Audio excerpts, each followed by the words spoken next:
Rick Ross, welcome to the show.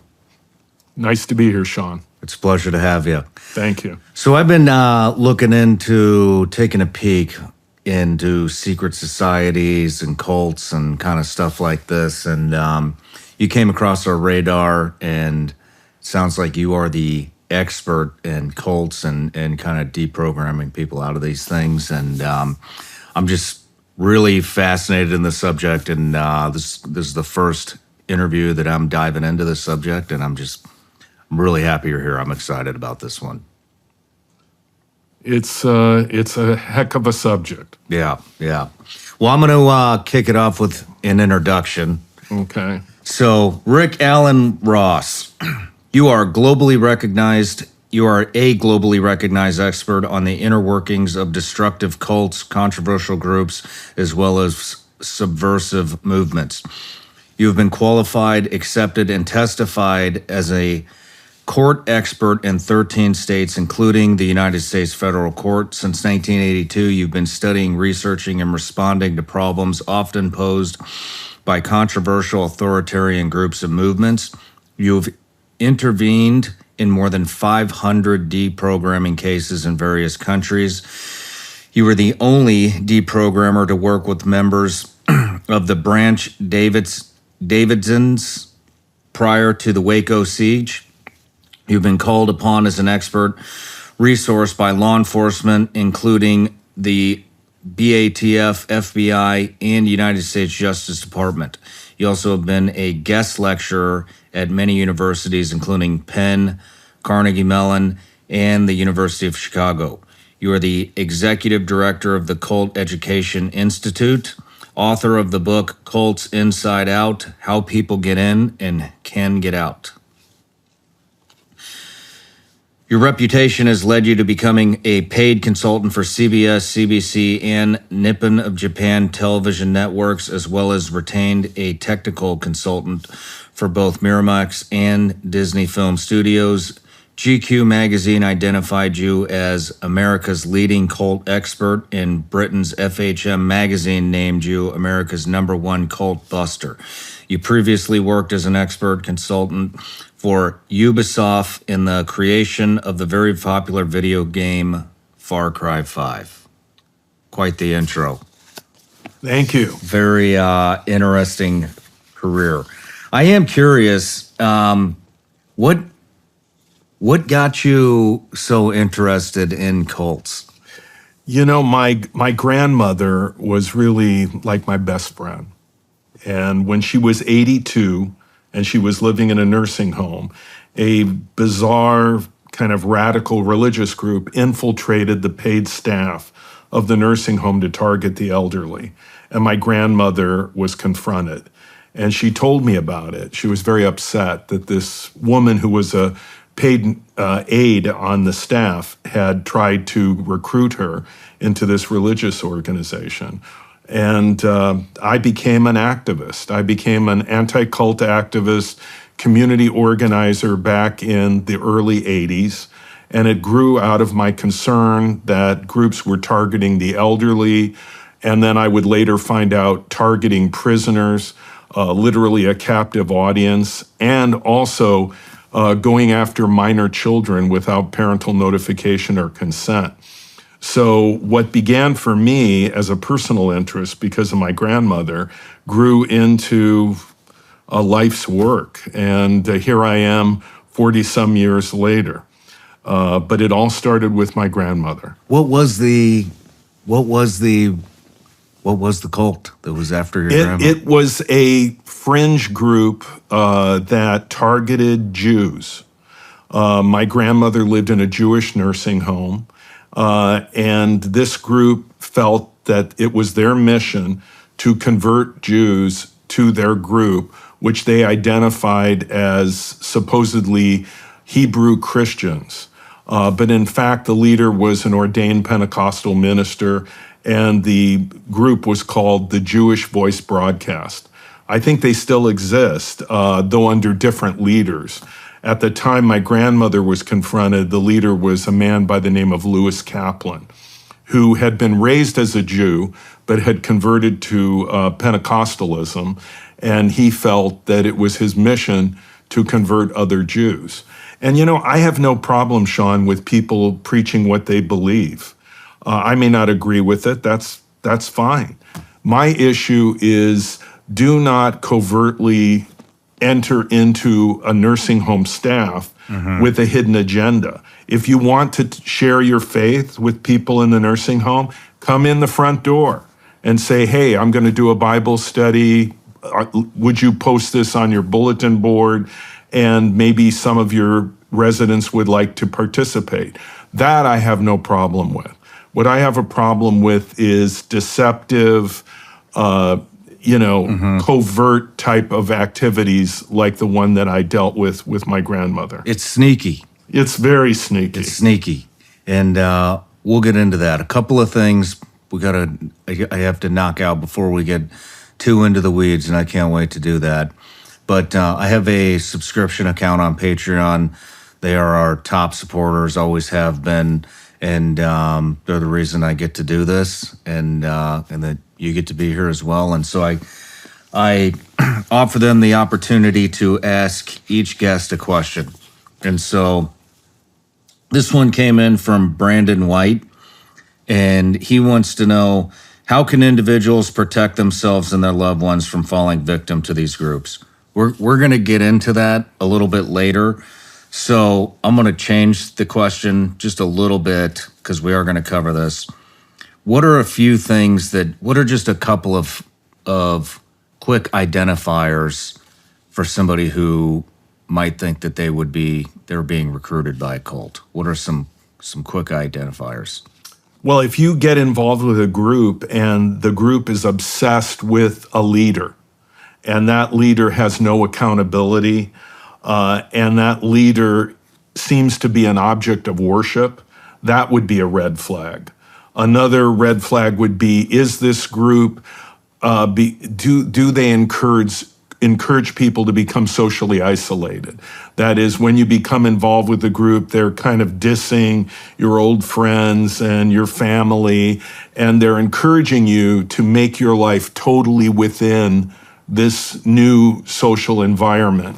That type of environment control, that type of social isolation would be another warning sign. And is the leader open to criticism? Is the group open to criticism? Or do they characterize it in some negative way and dismiss it and, basically denigrate anyone that questions them? Because typically a group will have accountability for its leadership. That may be democratic governance, financial transparency, and groups you can be involved in an organization and still be very active with your family, your old friends, people that become cut off and isolated because of a group. That is a really big warning flag that something's amiss. How early does that kind of happen? Does that happen early on, or is that they ease people into it? I would say that they ease people into it, and that's what I think people don't recognize, is that it's indoctrination incrementally. It's a slow drip, and you get involved. But I would say if your family starts to question and your old friends start to question what you're involved with, depending on their closeness to you and their concerns, that could be something that the group will become very concerned about very early on. Because what they want, these groups, is they want you to not have feedback from people outside of the group's control. What they want is for you to be embedded within this environment that they control, where the only feedback you hear is reinforcement from other group members and the leader. So when your family begins to question the group, and old friends begin to ask critical questions, and the group responds by saying, well, you need to really kind of cut them off. That is a very much an early warning sign that could be a kind of tripwire to notify you this is a problem. This group is a problem. Okay. Okay. Next thing, everybody that comes on the show gets a gift.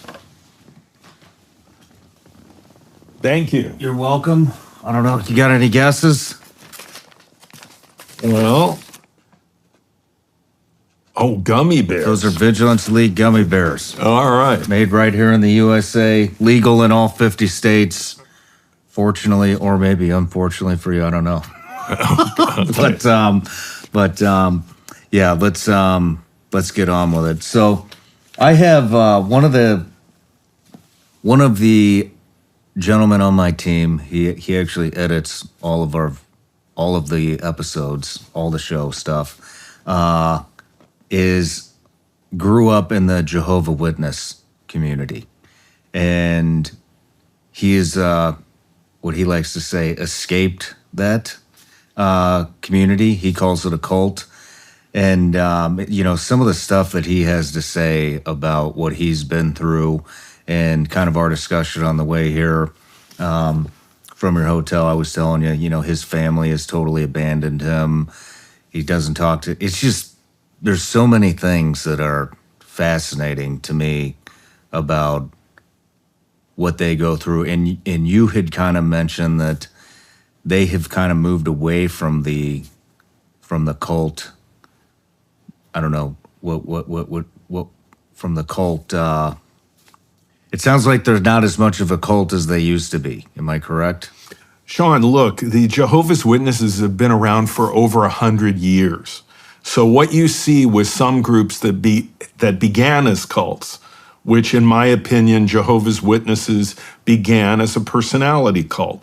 They were led by Charles Taze Russell, who devised their belief system. And he was an absolute totalitarian leader. And he was the defining element and driving force of Jehovah's Witnesses. After he died, another dictator ruled over the witnesses, and that was a man named Rutherford. But after Rutherford died, power devolved into what is called the governing body. And the governing body is like a dozen men who run Jehovah's Witnesses. And I would say that without the presence of a single personality that is an object of worship, that is the defining element of the group has changed from a personality cult led by one absolute leader to what could be seen as a destructive authoritarian organization, but not a personality cult as it once was. So what you see with some groups is they evolve and change, particularly when the founder leader dies, and then the group may disintegrate and vanish, or the group may have a successor, as Russell did. And that group, by the way, the Jehovah's Witnesses were once simply called the Russellites, which tells you quite a bit. So what now they have is the Russellites. Wow, they were called the Russellites. So typically, a group identifies with that leader to the extreme that they might be called by the leader's name. For example, the Unification Church, founded by Reverend Moon, was often called, the followers were called the Moonies.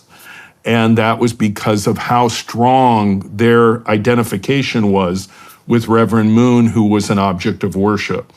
So in my opinion, the Jehovah's Witnesses continue to be a destructive authoritarian organization, but I would not call them a destructive cult. I think they've evolved beyond that point. But they still have practices such as their encouragement of their members not to have blood transfusions, which results in deaths every year. And also they have very extreme beliefs about the world. The reason that they don't salute the flag or pledge allegiance or belong to organizations is because per their belief system, they believe that there is only one organization established by Jehovah God on earth, and that is Jehovah's Witnesses. And therefore, they cannot have any dual loyalty or allegiance. And this is the reason they're not open to being in a political party, voting, being in the armed services. And in fact, they became conscientious objectors during wartime. and so on. But today, if you leave the witnesses, and about 50% of the young people that are raised witnesses will eventually leave, you may be cut off by your family. And they have a practice called disfellowshipping or shunning. And if you leave and they announce that you have been disfellowshipped, your family may shun you.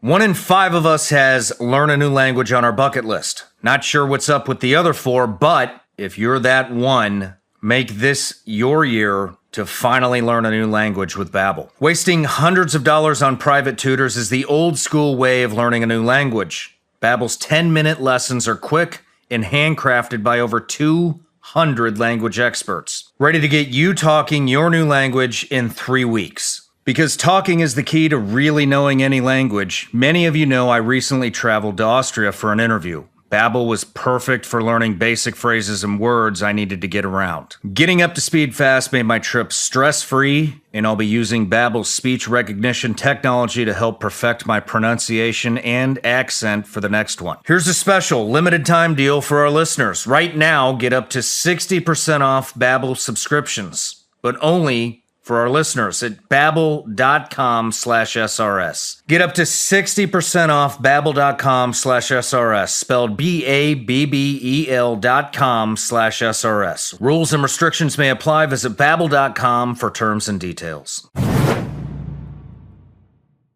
I know everybody out there has to be just as frustrated as I am when it comes to the BS and the rhetoric that the mainstream media continuously tries to force feed us. And I also know how frustrating it can be to try to find some type of a reliable news source. It's getting really hard to find the truth and what's going on in the country and in the world. And so one thing we've done here at Sean Ryan Show is we are developing our newsletter. And the first contributor to the newsletter that we have is a woman, former CIA targeter. Some of you may know her as Sarah Adams, call sign Superbad. She's made 2 different appearances here on the Sean Ryan Show. And some of the stuff that she has uncovered and broke on this show is just absolutely mind-blowing. And so I've asked her if she would contribute to the newsletter and give us a weekly intelligence brief. So it's going to be all things terrorists, how terrorists are coming up through the southern border, how they're entering the country, how they're traveling, what these different terrorist organizations throughout the world are up to.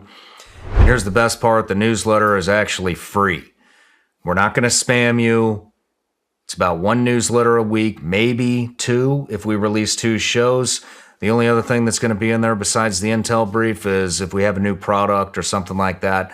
But, like I said, it's a free CIA intelligence brief. Sign up. Links in the description or in the comments. We'll see you in the newsletter. Well, it's that time of year again. The holiday season is officially here, and we've got an amazing holiday offer for my partners at one of the top-rated precious metal companies, Goldco. You can get up to $15,000 in bonus silver, possibly more, on qualified orders. Can you believe that? $15,000 in bonus silver. Not bad, right? But here's the thing. This is only while supplies last. It's first come, first serve for qualified customers, so don't let the clock run out on this one. Goldco has placed over $2.5 billion in physical precious metals from hardworking Americans like you and me. I've already made my purchase, so what are you waiting for? See if you qualify for this amazing holiday offer by going to SeanLikesGold.com. That's SeanLikesGold.com. Enjoy the holidays with Goldco. Performance may vary. Consult with your tax attorney or financial professional before making an investment decision. Now, some witnesses may navigate that a bit more carefully. For example, Michael Jackson was raised a witness, and he left, but his family continued to talk to him. Some would argue, well, he was a rich celebrity, and they gave him special treatment.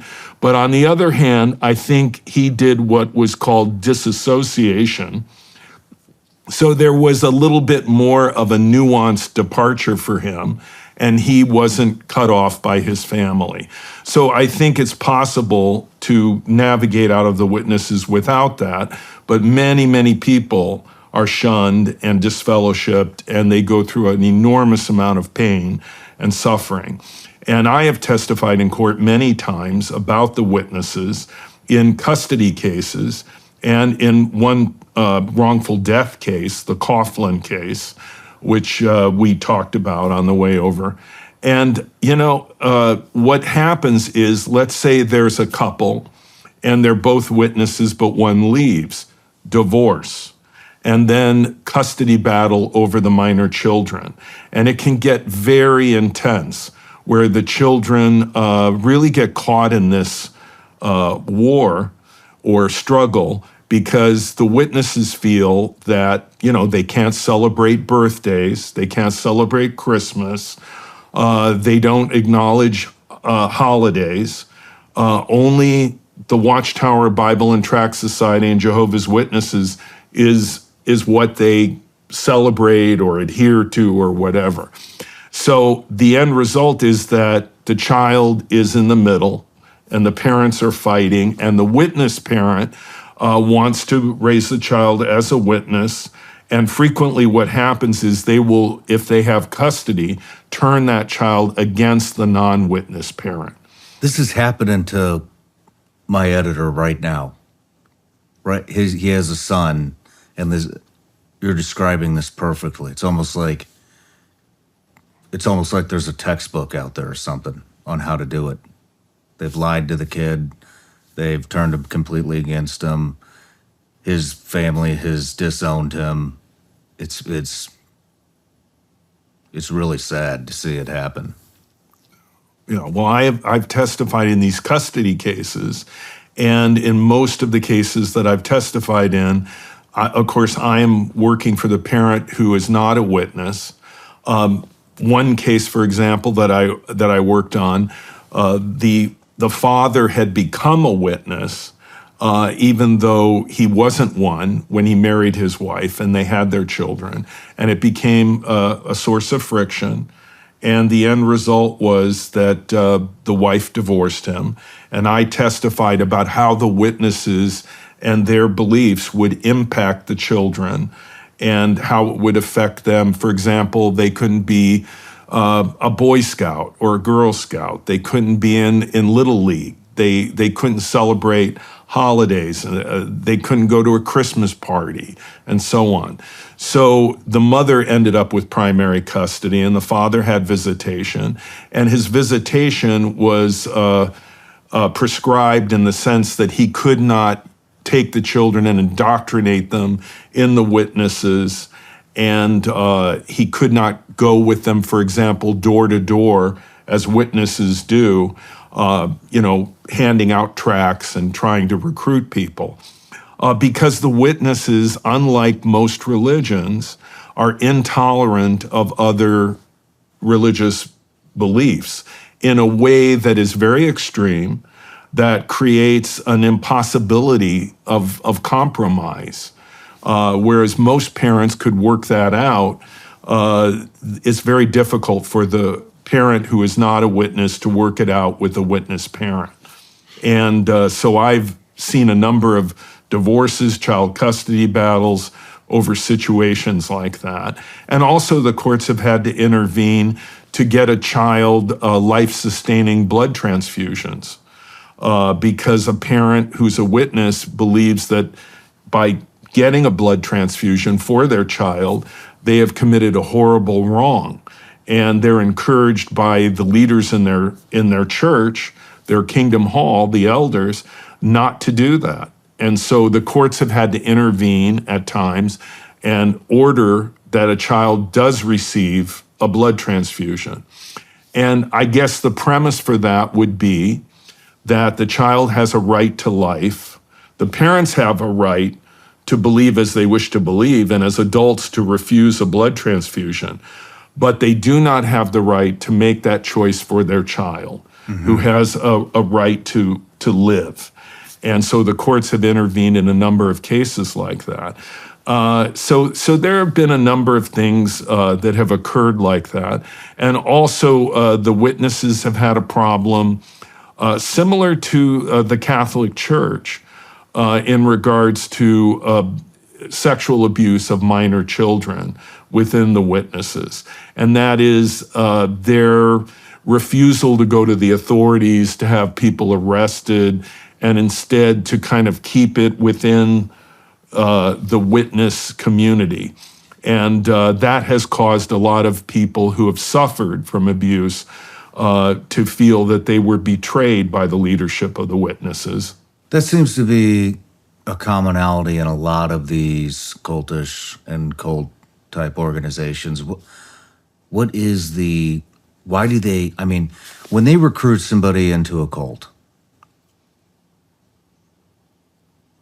I don't know the percentage, but it has to be like 99% of people realize that molesting children is pure evil. So when you get a cult like Jehovah's Witness and or an what did you call it? An authoritarian organization? A destructive authoritarian organization. How do they manipulate somebody off the street who knows sexual abuse and exploitation of children is wrong? How do they get them to, how do they get them to look the other way when they know this is happening? Within the witnesses and within certain groups, they would say that it is in the best interest of the group and that the ends justify the means. We are the witnesses. We are Jehovah God's, established organization on earth. We should not suffer scandal. This would discredit us. This would cause problems for us. And in the better interest of the group and its larger goals, we will make that sacrifice. Now, there are cults that actually have mandated sexual abuse. For example, mandated sexual abuse? Yeah. There was a group, the Children of God, that was started by a man by the name of Moses David Berg, who's now dead. River Phoenix, Joaquin Phoenix, were at one time included in this group because their parents joined, and they were involved in the group. And the leader was a pedophile, and he mandated that adults in the group molest children. And he molested his own children, including his granddaughter, who I met, and his daughter, who I also met. And, this was an insidious, horribly destructive cult. And they would escape accountability to the authorities by creating, kind of isolated communities and cutting their people off from any means of reporting. But the mandate was, this is holy, this is right, this is what we do. And within this controlled environment where people were cut off from an outside frame of reference, from feedback from others, and children were being raised in this environment, and this was their normal, this horrible things went on within that community. And I've talked to many young people, young adults that were raised within Children of God and suffered horribly, and felt very conflicted because they would say to me, Rick, I love my dad and I love my mom, but at the same time I hate them because they brought me into this organization. I know they were true believers, and they themselves were tricked and controlled by the group. But horrible things happened to me. I suffered sexual abuse as a child, and it was mandated by this group. And I wouldn't have been in it if my parents hadn't joined. And I think one of the things we often forget is that there are children that are being raised within groups that have been called destructive cults, and they have no option. They turn to their family, their parents, for protection and a sense of safety, but their parents are manipulated and controlled by the leaders of these groups, and they're not there to protect their own child. Wow. I mean, what is, so how do they, we're going to get into this a lot more, but just for a frame of reference, I mean, what is do they have an explanation on why they need to molest and exploit kids sexually inside that cult? In the case of Children of God, it was just a bizarre twisting of scriptures. So this was a way of showing love. This was some kind of divine love that they were sharing, and Moses David Berg, would also tell the women in the group that they should recruit men by offering themselves sexually. And this was called flirty fishing. And then later, they would actually charge for sex with men that they would try to recruit, and they were called hookers for Christ. And I mean, this sounds bizarre, but this is how bizarre some of these groups are. Probably one of the most insidious groups was the Fundamentalist Church of Jesus Christ of the Latter-day Saints, the FLDS. And that is the polygamist organization that was led by Warren Jeffs, who's now in prison in Texas. And there were thousands of people that followed Jeffs. And these were people that were raised within polygamy for generations. For some of these groups go back 100 years. And they lived in relatively isolated communities where the group controlled the police, they controlled the school, they controlled everything. One community was Colorado City, Arizona. Another was Hilldale, Utah. Now these groups have been dealt with through the law, and Jeffs is in prison. But for the children, they don't know any other life. For their families, they don't know any other life. And there were girls that were literally raped by Jeffs and others in the group. And they were minor children. So only in recent years has law enforcement began to really deal with these communities. One would be the FLDS, another would be the Kingston clan in Utah that also was guilty of this type of abuse. So, there are about 50,000 people living in polygamist communities in North America. So that would be another group where things would go on inside the group that outsiders would not know, and that the group would control, and people suffered, in particular children. Man, what are some of the most prevalent cults today? Well, I would say we've touched upon the polygamist groups, and then there are, in my opinion, Scientology would be a group that I would be concerned about, even though there are many celebrities involved in it. It's a shrinking organization, but they still control a great many people, and they have an enormous amount of money and property that they control. That group was started by L. Ron Hubbard, the science fiction writer, who, ultimately created a religion that has tax-exempt status in the United States, and now is run by a man by the name of David Miscavige, who took over after L. Ron Hubbard died. And so there are prominent people involved in Scientology like Tom Cruise, John Travolta.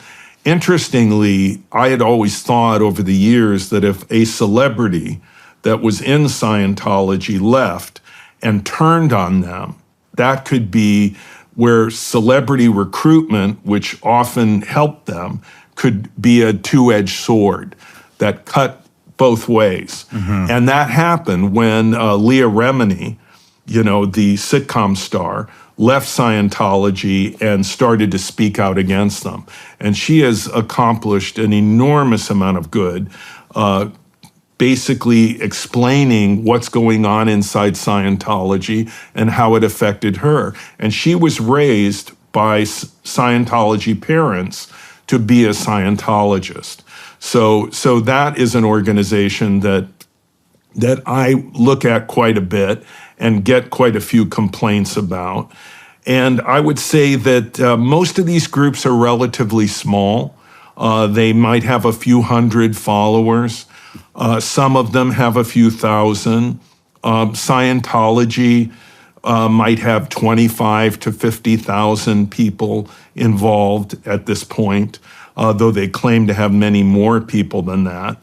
And then there's the Unification Church, which was founded by Reverend Moon, which still exists within the United States and internationally, and has a very strong presence in Japan. So there's so many groups, and many of them recruit online. They recruit through social media platforms. They have YouTube channels. They have Twitter X accounts. They're on Instagram. There's even a group led by Robert Shen, who heads something called 7M Films and the Shekinah Church, that is nicknamed the TikTok cult, because his followers, dancers and entertainers, do very popular videos on TikTok, and Shin makes money from these people, and they live in group housing. And there's a documentary now on Netflix in which they allege that this is a cult group, that they manipulate and control their members, and that they cause families to be cut off. And a number of people that were in the Shekinah Church and were associated with Robert Shin have spoken out. And then, there are just so many of these groups, it's hard to keep track of them. But I do try to create through the Cult Education Institute, a database where people can find information. When you say, I want to explore Scientology for a little bit, but when the leader of a cult, when the torch gets passed, how's that person selected? Well, in the case of David Miscavige, it's interesting because he was in his 20s when L. Ron Hubbard died, and he was like his gatekeeper. He was in full-time as a Scientology member of staff, and his job was to take care of, and he was like a courier, a messenger for L. Ron Hubbard. And he was able to use that position as gatekeeper to then promote himself into a position of absolute leader of Scientology. David Miscavige has held that position for many, many years. And in my opinion, L. Ron Hubbard was not a nice guy, but probably an easier leader to deal with than David Miscavige, who many people that have left Scientology say is a very harsh, very punitive leader. And so I would say that in the case of Scientology, things seem to have gone from bad to worse under the leadership of David Miscavige. That's my view. And I think that even though he had the breakthrough of getting tax-exempt status for Scientology and building it as a financial empire that's certainly worth more than $1 billion, it's shrinking from the standpoint of membership. But there are these people that are called Sea Org members, the Sea Organization, SCA, and L. Ron Hubbard was in the Navy, and so he kind of fancied himself as a leader of a kind of naval organization, and at one time he lived on a ship with many of his loyal followers.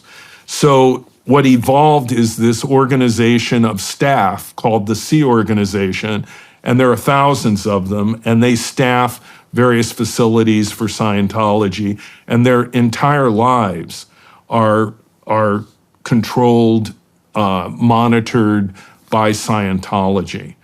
And by the way, I've testified as an expert in court regarding Scientology, and one of the most and I've done a number of interventions to help people leave Scientology. And I write about that in my book. And I think it's a very difficult organization for people to leave, because if you have family in Scientology or friends, and there are people that have been raised in Scientology, their whole life is Scientology, there's a policy called disconnection, which would be the extreme equivalent of what Jehovah's Witnesses call disfellowshipping. In Scientology, it's called disconnection. And so they declare someone as what they call a suppressive person, and then you are to disconnect from them, which means it's over. You have nothing to do with them.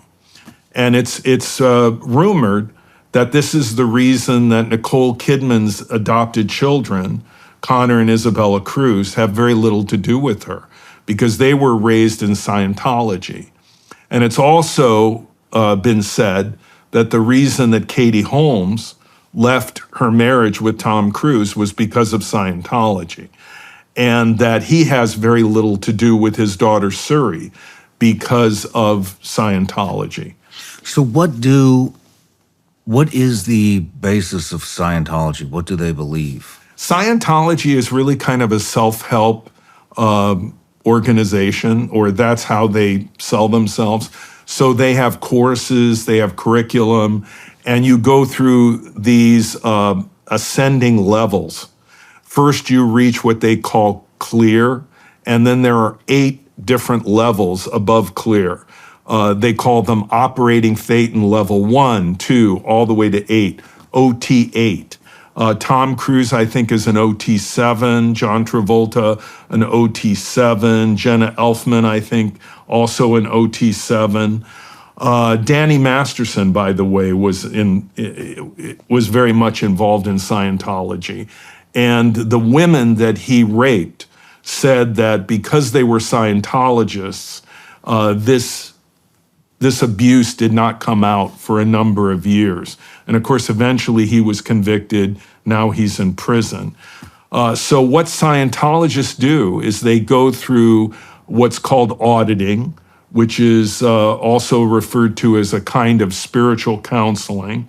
And you sit with a person who is an auditor. You hold these metal cans, which are connected by wires to a box called an e-meter, which is really like part of a lie detector. It measures nervous tension in your hands, and it makes the needle move. And so you are asked questions about your life and what's going on in your life by the auditor. Tom Cruise has gone through this, John Travolta, Leah Remini at one point. And they take copious notes and they look at the e-meter to see when the needle moves. And when it moves, they know you're nervous about what they're asking you. And then they can drill down into that. And people sign forms releasing their files to Scientology. So Scientology has the goods on you. They know all about your life. They do this in what they call a process to deal with the negative reactive mind.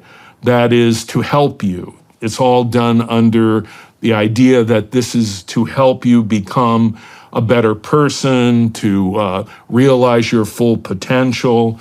Tom Cruise has many times praised Scientology. He says that it cured him of dyslexia. Other Scientologists will make similar claims. And Scientology considers itself the ultimate science of the mind, which is why they are very antagonistic to mental health professionals, who they see as, if you will, a competing source of help, an alternative to what they regard as the way to deal with your mind and your problems. So Scientologists pay a lot of money for auditing. They pay a lot of money for these courses, and on it goes. And it can be quite expensive, moving up the OT levels, doing Scientology. I've heard a lot of rumors about people that have tried to escape this, that have been blocked away, kind of kidnapped. I mean, what do you make of this? Is that true? Well, on occasion, Scientologists will have problems, that are not apparently effectively dealt with by Scientology. They may have a psychotic break. They may have problems because they're schizophrenic or they're deeply depressed. And Scientology says that they can cure these problems, but they apparently can't, because there are families that say a suicide occurred because their family member did not get the help they needed, or that they were in lockdown in Scientology because that was what Scientology felt they needed, though they did not. And what is a lockdown? What is that? Well, they will isolate a person and monitor them during a period of time which they believe will resolve their problem. And this happens with certain situations with Scientology, and people may not get the help that they need. How long could somebody be locked down? Well, there are people that have been locked in what's called the Rehabilitation Project Force, within Scientology. This is a program that Scientology runs where if you are deemed to be a problem, you can be isolated in a rehabilitation project for months, years. So it's a re-education program. It supposedly is going to help this person to be a better, more productive member of society, of Scientology. But in reality, people that have been a part of this program, they become isolated in this facility in Hemet, California, they feel it's like a prison. And there have been people held there for long periods of time. And there have been people that claim they escaped from that program. So I would say that Scientology can be a very harsh, very controlling organization for people. And this can cause a lot of problems. And I've had complaints about Scientology going back decades. So when you say, when these people are put into the whatever, I can't remember what you call it, the re-education camp, is that against their will? If someone is put in that camp, it is with their consent. But I would argue, how was that consent obtained? Mm-hmm. What was the process? Because there have been allegations that it can be quite coercive, quite manipulative to get that person to go to that rehabilitation program. And it's a very, very harsh environment, according to people who have left. So I would say that they are acting against their own best interests by being there. And in my opinion, that would be a sign of undue influence, that people are acting against their own best interests, but conforming to what the leadership wants them to do, which is in the leadership's best interest. So in my opinion, Scientology exercises very extreme undue influence over its members. In my book, I wrote about a Scientologist that I was asked to intervene to get him out of Scientology. He had joined when he was 22. He had been in Scientology for 27 years. Wow. He was almost 50 when I met him. And his whole life had been Scientology from the time he was 22. And his wife was not a full-blown Scientologist. His 2 children had not become Scientologists, but they had not objected. They had done courses. They had kind of placated him in Scientology, though they had concerns. They didn't really want to be all in. And so what happened was, at one point, Scientology wanted him to become a Sea Org member.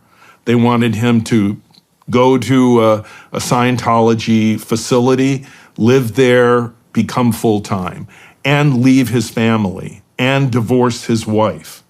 And he told his wife this, and then his family decided to do an intervention. And boy, that was a tough one. But eventually he decided to leave Scientology.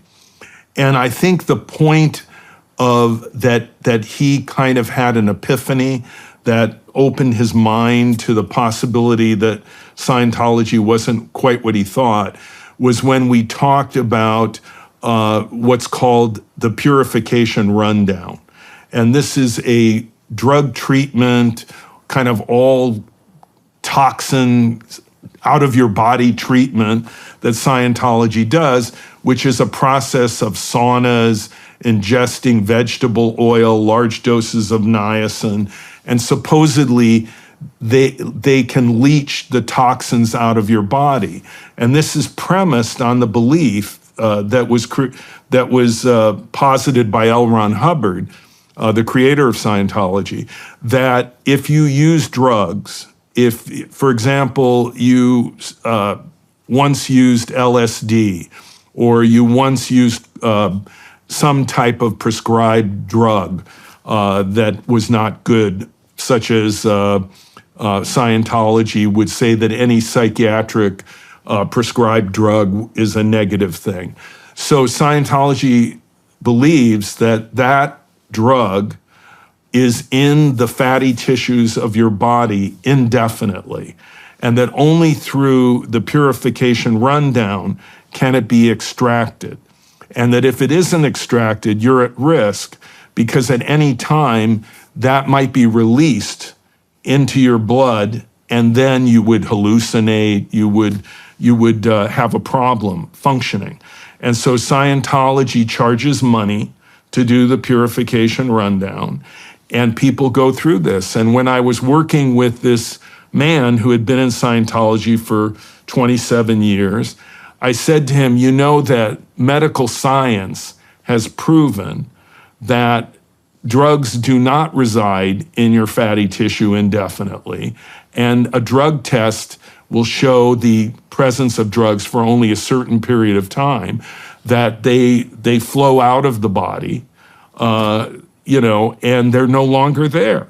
And he found that very, very difficult to believe. And so I showed him a great deal of documentation and evidence, and I said, look, when L. Ron Hubbard wrote this, that was back in the 50s, it was a long time ago, but science has moved forward, and the research shows that Hubbard was wrong. And so science isn't static, it evolves based on research and new information. And so what happened in Scientology is they're stuck because they can't ever question what Hubbard wrote. And so at that point, he really had this kind of epiphany, and he said, wait a minute, Scientology, that's supposed to be like a play on science, and that it's more than just a religious belief, it's somehow scientific. And yet you're showing me that something that is believed by Scientologists that they claim is scientifically true is not. And Scientology, because it's so rigid, cannot evolve beyond that, because as Isaac Hayes once said, who was a Scientologist, what L. Ron Hubbard said is immutable. It is always true forever. And so in that sense, Scientology is most clearly a religion based on belief. And when that belief in Hubbard conflicts with scientific research, they will go with Hubbard, not with the research. But at this point, where this man was unplugged from his Scientology community with his family, had a chance to independently review the research, he concluded, wait a minute, so it's not scientific, and Scientology may be a play on the word science, but it's not science-based. And this belief should have been changed. and the purification rundown is flawed. And once he saw that, if you will, crack, it just opened up, and then he was able to realize, wait a minute, I don't want to leave my wife. I've been married for many years. I don't want to leave my kids. They love me. How often can I see them if I'm a full-time Sea Org member? So he, at the pleadings of his family and with this kind of recognition of some of the flaws in Scientology, decided to leave. Wow. What's it like for you as a deprogrammer? I mean, when you see the epiphany happen? It's awesome, because in my opinion, the people that I'm working with are really prisoners, psychologically, emotionally, in these groups, and to see them be able to break free and think for themselves and think independently, and then literally think their way out, which is the antithesis of what the group wants for them. I think that's a really great thing. And in some of the interventions that I've done, for example, I did an intervention in Europe in which a man who had diabetes was told by the group that he could meditate his cure, that he didn't have to use insulin. And he almost died 3 times before his family brought me in. We did an intervention. And quite honestly, he didn't abandon meditation. He continued to believe many of the group's teachings, but he decided, I'm going to take my insulin, because he had a little girl who was about 2, and he had a wife who loved him, and he wanted to live. But the group had told him, no, you can meditate and your diabetes will be cured. This is a group called Falun Gong, which originated in China and is known in the United States largely through a dance company it runs called Shen Yun, which is supposedly Chinese traditional dance. They also control a newspaper called the Epoch Times. And just recently, the CFO of the Epoch Times was charged with money laundering, millions of dollars. We'll see how that works out. But for me, what I see with Falun Gong is people are being taught that they can meditate away medical problems, and that can be lethal. Mm-hmm. And I've dealt with that a number of times, where someone is in a group, the group is teaching them that they don't have to take a life-saving medication that they need. And as a result, their life is in danger. And the family brings me in, and I'm sitting with them, and it's life or death. And so I think when I have a breakthrough with someone and they leave the group as a direct result of the intervention, I'm very happy for the family, very happy for them that they can move on with their life. Back to the Scientology stuff. You had mentioned that the re-education process can be extremely harsh. What kind of stuff are they doing? Well, according to stories that have filtered out from Hemet, California, where they have this rehabilitation community, according to stories that have filtered out about this rehabilitation community, they live in very extreme situations. They lack proper living conditions. It can be very hot in Hemet, California. There are accounts that they will live without proper air conditioning, that the facilities are not properly clean and well maintained, that they are subjected to humiliating punishments and Such ridicule. as? Well, one woman claimed that they ridiculed her, that they called her names, that they made her basically grovel in this facility. And there have been people that claim that they can't reach family members once they are in this facility. So this is really of concern. Now, Scientology will say they are here voluntarily. And I would say if there was a wellness check done by police, and local police in Hemet came to the Hemet facility, Golden Era Studios, where they make promotional videos and such for Scientology as well, that if they interviewed these people in a wellness check, they would say, I'm okay. I'm okay staying here. But the issue for me is getting them out of the facility to be with their family for a period of time where they're not under the control or the influence of Scientology. And then maybe they wouldn't say that. They would say, no, I don't want to go back. It's very harsh there. But for those people that are in that facility, they feel that this is warranted, that this is part of what Scientology is doing to help them. And probably if the police came by and did a wellness check, they would say, I'm fine. Wow. Wow. That's, I mean, is there any proof of this? Or is it all kind of, because you keep seeing words like allegedly and reports of and stuff like that.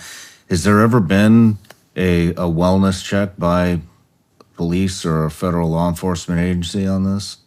I am not certain to what extent it's been investigated. There's been talk that the FBI at times has been involved in looking into Scientology. For example, David Miscavige, his wife, Shelley Miscavige, she has not been seen in public for a long period of time. And there were allegations made by Leah Remini and others that, where's Shelley Miscavige? What happened to her? And later it was discovered that she is in a relatively comfortable but isolated Scientology facility in Northern California. And I think there was a wellness check done. And I think that she probably said, I'm fine. And she's, I would say, isolated and sequestered there. But from her point of view, I'm doing what Scientology expects me to do. I'm a loyal Scientologist. She doesn't question the situation. But many people feel that she was put there by her husband, the supreme leader of Scientology, to isolate her because he just, for whatever reason, didn't want to be with her anymore. Wow. As they had been. And so he put her there. And so I would say that there are Scientologists who may be feeling that their life is very difficult and that they're going through a lot of hardship. But basically, Scientology is teaching them to suck it up and to accept this as part of your process of being a better human being, and that we know what is in your best interest better than you do. And so when people leave destructive cults, many times they have not sorted things out and they feel there's something wrong with me. I couldn't hack it. I wasn't good enough. I wasn't loyal enough. Very similar to people in abusive, controlling relationships, self-blaming, looking at themselves and saying, look, it's my fault what happened, instead of looking at the person who was an abusive, controlling partner or the organization that was abusive and controlling, and recognizing that they were to blame and that the person who was hurt is really a victim. So for people leaving cults, it's a process of sorting it out, of, in essence, deprogramming themselves. And what they often do is, this is done through a process of education where they read about cults, they read about the manipulation that goes on in cults, what we call brainwashing, and they sort it out and they begin to recognize what happened to them. But until they do that, they may blame themselves rather than the organization that hurt them. Wow.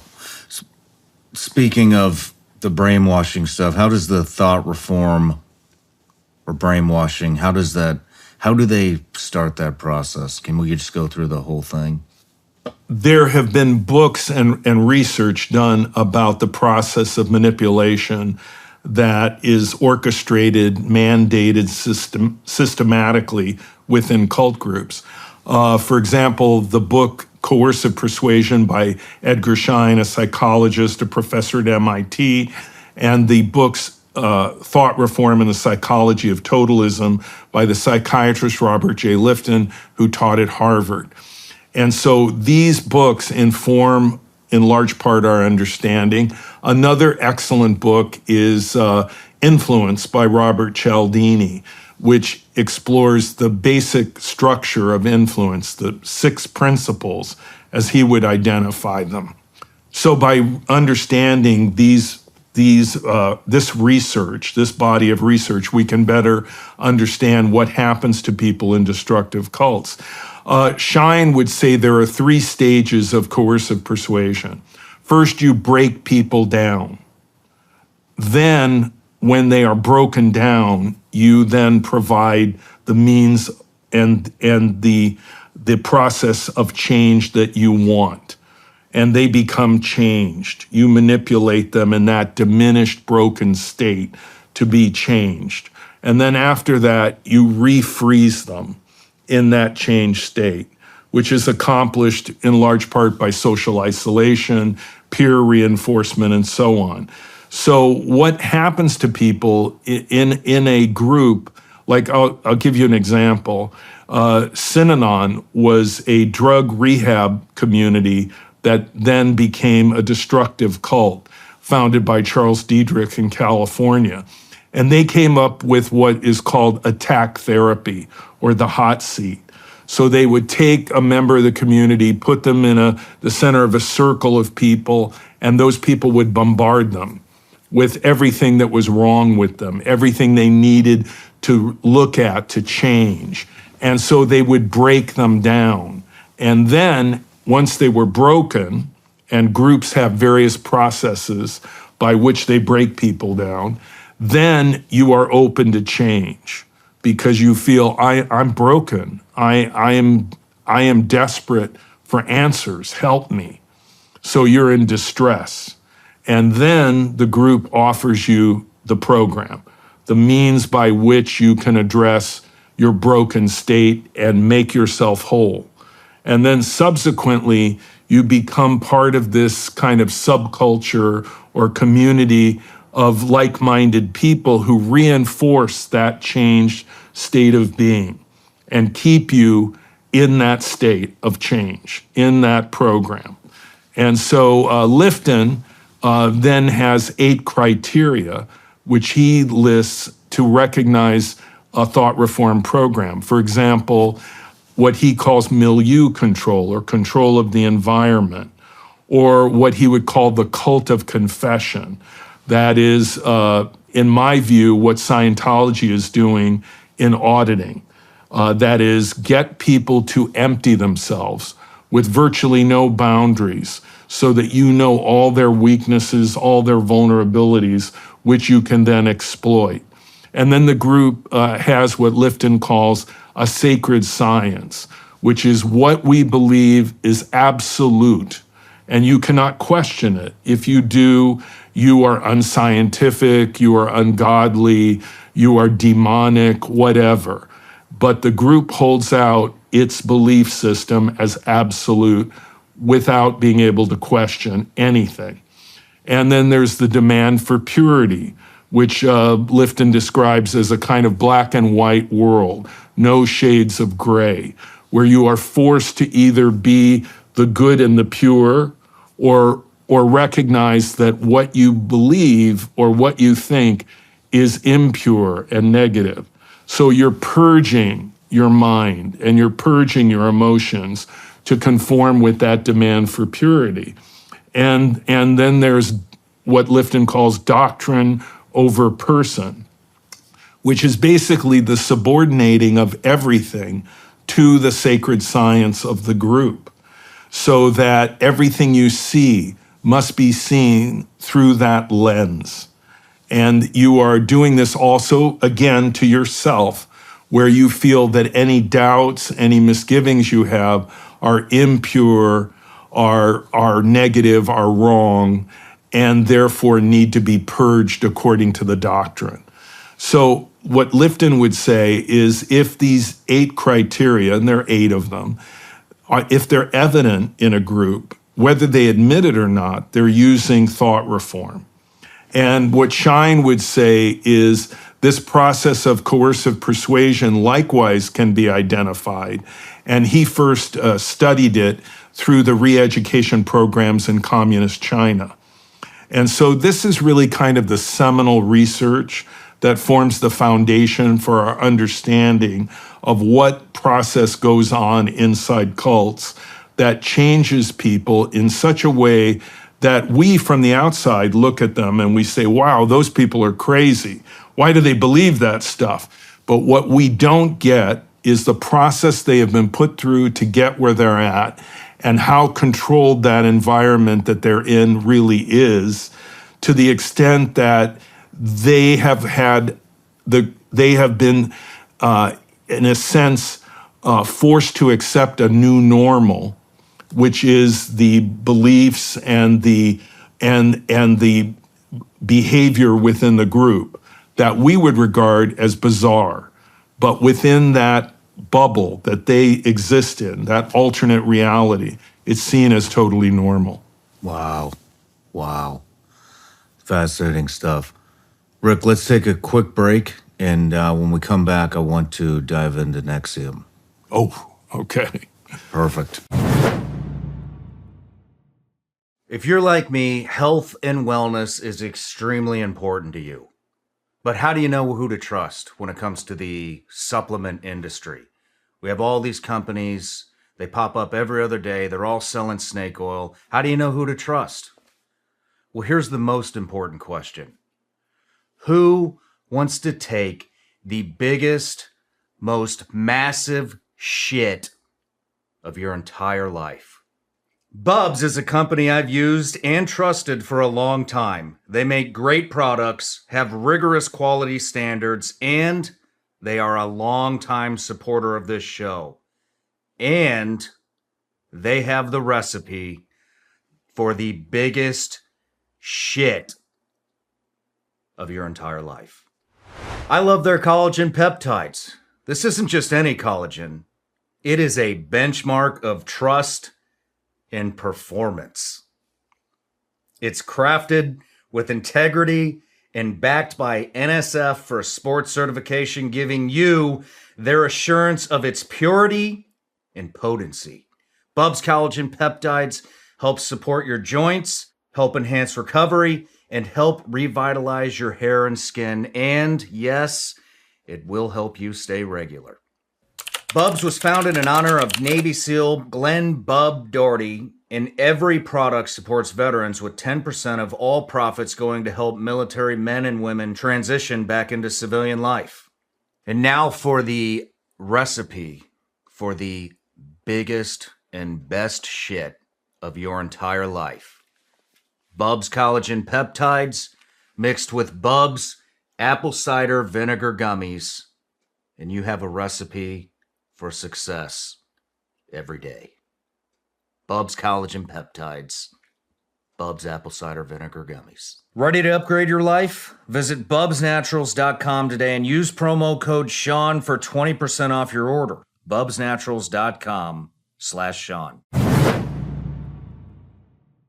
Join me and my special guest for the next behind-the-scenes experience, exclusively available on Vigilance Elite Patreon. The behind-the-scenes footage is raw and uncut. This is as close to the set as you can possibly get. You can expect anything from off-topic conversations, studio tours, the final moments before the interview starts, and everything in between. The behind-the-scenes content is constantly evolving and will continue to bring you more as we grow. You can gain access for just $15 a month exclusively at Vigilance Elite Patreon. Did you know that 4 companies control over 80% of the U.S. meat industry? Reports say China now controls the largest portion of U.S. pork, and these companies are crushing American family farms. And with the additives they're putting into our food, Americans are stuck with sketchy meat. Let me tell you about a company that's coming up swinging on behalf of the American family farm and your family's food security. Moink. The business is simple. Moink's meat comes from animals raised outdoors, and their farmers are given an honest day's pay for an honest day's work. They deliver meat straight to your doorstep at prices you can actually afford, born, raised, and harvested right here in the United States of America. Support American family farms and join the Moink movement today at moinkbox.com/SRS right now and get free wings for life. They're the best wings you'll ever taste for free, but for a limited time. Spelled Moink, M-O-I-N-K, box.com/SRS. That's moinkbox.com/SRS. All right, Rick, we're back from the break, and we're getting ready to dive into NXIVM, which I know you had a big part in. Not in the cult, but deprogramming and getting involved with some court stuff. So could you go into that a little bit? Well, this all started in around 2001, 2002. And I was approached by a family in New Jersey that their son and 2 daughters were involved in NXIVM. And I had never heard of it. Actually, at that point, it was called Executive Success Programs, or ESP, and the people involved were called espions. And they followed a guy named Keith Raniere, who at one point had been an Amway distributor, and then he created a big MLM, multi-level marketing company called Consumer Byline, which was sued out of existence by attorney generals in different states. And then after that folded, he created ESP, Executive Success Programs, which evolved into NXIVM. And that was a seminar selling company that basically marketed courses, very expensive, that people would attend for self-improvement. And Raniere had what he called a philosophy that he taught through NXIVM, which was called rational inquiry. And really what I came to find out was that NXIVM was actually an amalgam of things that Raniere had copied, largely from Scientology. He copied much of what they teach. And then he also incorporated kind of the structure of another organization called Landmark Education, formerly known as EST, Earhart Seminars Training, their kind of training structure. And then he also fancied Ayn Rand, the author of, Atlas Shrugged and Fountainhead, and he incorporated many of her beliefs regarding objectivism into his philosophy. And then he created multi-level marketing for his trainers, his coaches, that he adapted from his experience with Amway and his previous failed MLM. And this family came to me and they said, our daughters are involved in this, our son-in-law is involved. Will you please help us? And so I examined, I investigated, and I realized that NXIVM was really a large group awareness training company, and that the kind of training that they offered was very extreme, and I would say indicative of a thought reform program and coercive persuasion, as opposed to anything really educational.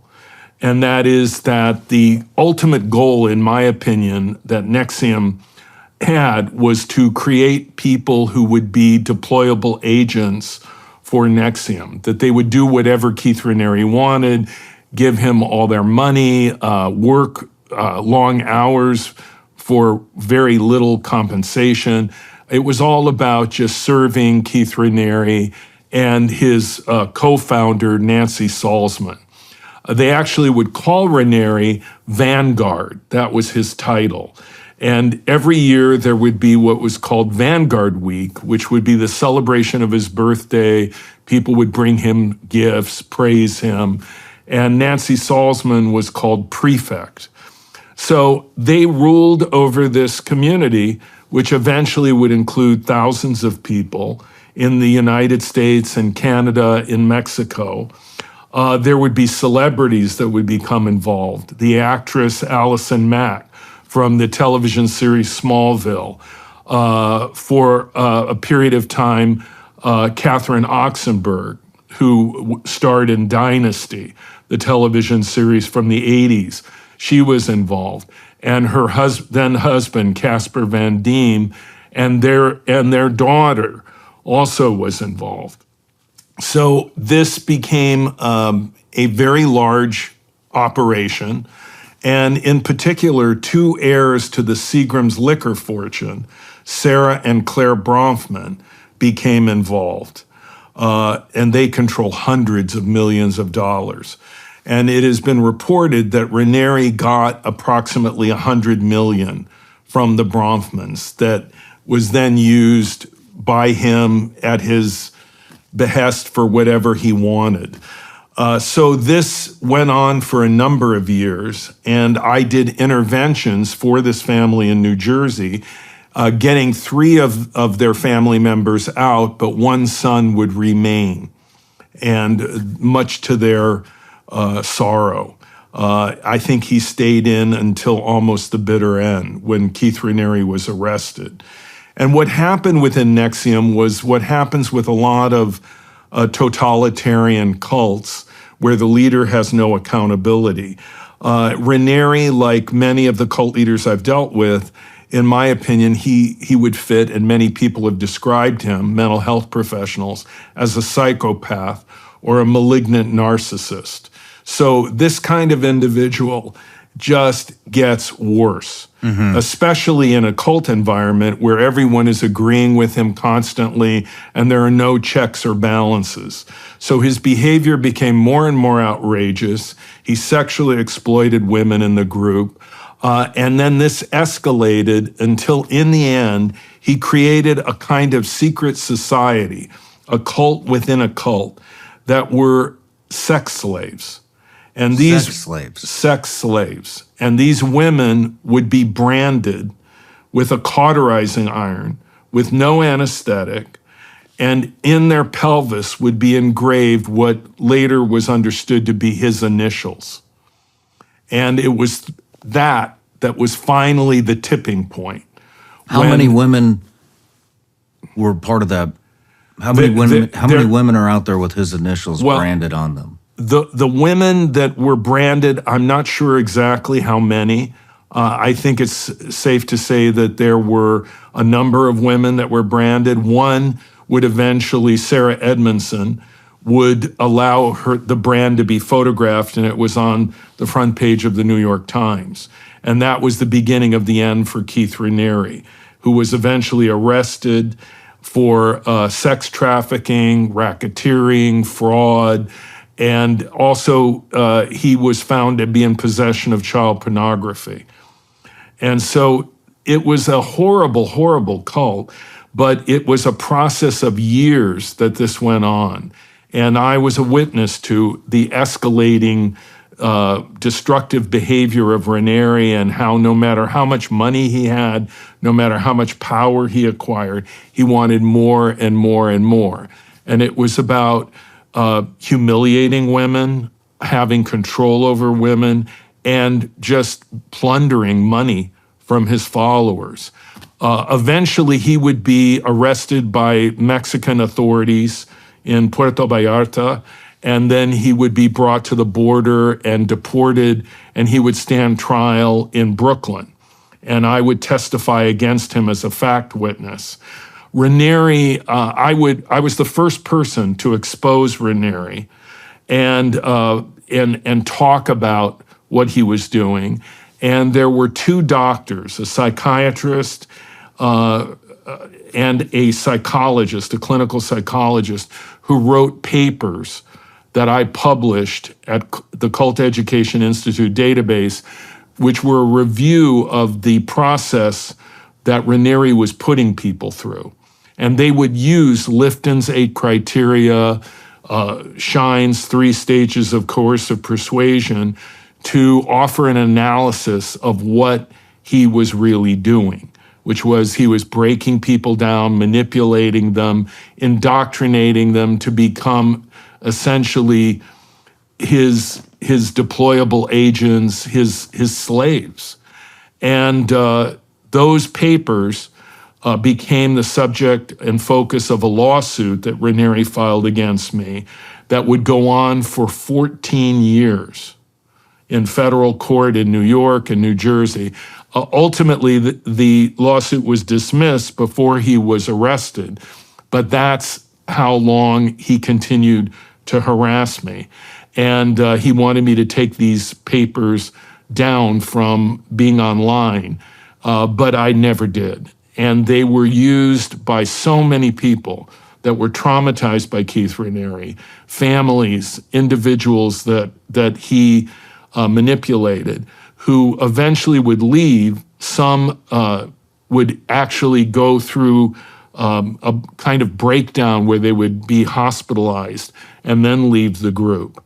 And then many of them would call me and say, thank you for having those papers online, that those doctors helped me to understand that I wasn't crazy. Those papers helped me to understand that I'm not crazy, that I wasn't crazy, and that this was something that was a direct byproduct of the training that I was subjected to within NXIVM. And if I hadn't been able to read that and understand that, it would have been even harder for me to recover. So that's why Raniere wanted those papers to be taken down, because he did not want people to know what he was doing, which was deliberate, which was methodical, which was systematic. And he had orchestrated this to break people down and control them within NXIVM. And he did this for many, many years until he was finally arrested. And thankfully, he's now in prison serving a 120-year sentence, and he's no longer able to hurt people. But during those years, he hurt many, many people through NXIVM. And he had 2 heirs to the Seagram's liquor fortune financing him, basically. Wow. And at one point, he even had the Dalai Lama of Tibet come to Albany, New York, and endorse him and do photo ops with him. And it's been said that the Dalai Lama received a very large check from the Bronfmans in order for him to agree and do that. And it certainly made me feel deeply disappointed in the Dalai Lama, because leading up to his appearance with Keith Raniere, in which he awarded him a kind of a white scarf to denote that he was, I guess, a good guy, someone worthy of praise from a Nobel Prize winner, the Dalai Lama of Tibet. And he would insinuate, the Dalai Lama, that Keith Raniere was being unfairly pilloried by the press, when in fact, he was one of the worst cult leaders in modern history. I mean, according to all the court records and his convictions. And the Dalai Lama, by endorsing him, really disappointed me. And there were many people that shared information with the Dalai Lama's offices, hoping that he would not allow himself to be used as a pawn by Keith Raniere. But that failed, and he ended up appearing in Albany, New York, and there are many photographs showing him with Raniere to prove that. Wow. It's interesting to see the type of people that they're able to manipulate into their agenda and spread that type of gossip or rhetoric. But back to the cult within a cult, the sex slaves. So are these actual sex slaves, or are they voluntary? What Keith Raniere would do, very similar to Scientology, is he would get information on people through the process of them being in NXIVM and confessing and emptying themselves to coaches that were over them. And this would become what he called collateral, in which he could threaten them, intimidate them, and say, I know your secrets. If you don't cooperate, if you don't submit, I will use it against you. And I mean, what kind of secrets are we talking about here? There would be compromising photographs, admissions to possible, things that someone had done that were embarrassing, that were humiliating, things about their personal life, their business, whatever. Keith Raniere would gather this information, and it would become his file on these individuals. Now, it's so important. These people are so trusting that they're... Sean, you need to understand that this was a long process. Okay. That these women were in NXIVM for years. That India Oxenberg, who I met, Catherine Oxenberg's daughter, and I would work with Catherine Oxenberg to get India out of NXIVM. She was in NXIVM for years. She was like 18, 19 years old. And she was growing up as a young woman in NXIVM and isolated. Eventually, when Catherine and her then husband, Casper Van Diem, left NXIVM because they thought it was strange, that there was something wrong, and they left. And she wanted India out, and she struggled to get India out. And Keith Raniere would not let her out. And India would be one of the women who would be branded through this process in this group that was a cult within the cult. And the women were told that this was a women's empowerment group and that there were women over women, and they did not realize that the ultimate authority was Keith Raniere, and that he was at the top of the pyramid, lurking, running everything. In fact, when women were branded, they were often videotaped. I mean, this was like sadistic. So there was a woman who was a member of NXIVM that was a doctor, a medical doctor. She's since had her medical license revoked by the state of New York. But she would take the cauterizing iron and create the brand to a woman who was strapped to a gurney. It would take as long as 30 minutes or more. That would be incredibly painful, but this would be endured as a sign of, empowerment, supposedly. But in reality, Raniere would watch this. And in my opinion, he was the ultimate misogynist, wanting to humiliate, degrade women, control women. And he did this, and this went on unknown for a period of time. But because Sarah Edmondson came forward and Catherine Oxenberg was there fighting for her daughter's life, all of this eventually came out publicly. The Southern District of New York in Brooklyn, the Justice Department prosecuted Keith Raniere. But it was after years of abuse that had escalated and escalated and escalated until finally he was exposed and brought to justice. And I and many other people had talked about this for more than a decade before he finally was arrested. How many women are we talking about here in this secret cult inside the cult? This was a relatively small group of women. I don't know the exact amount, but they were under Raniere's control, but they did not understand clearly that he was in control. They were led to believe this was a woman's group.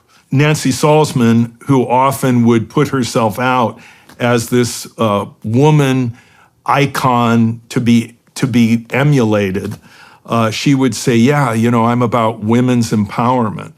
But in reality, it was about Keith Raniere and his sick, desire to dominate and control and torture women, because that's what he was doing.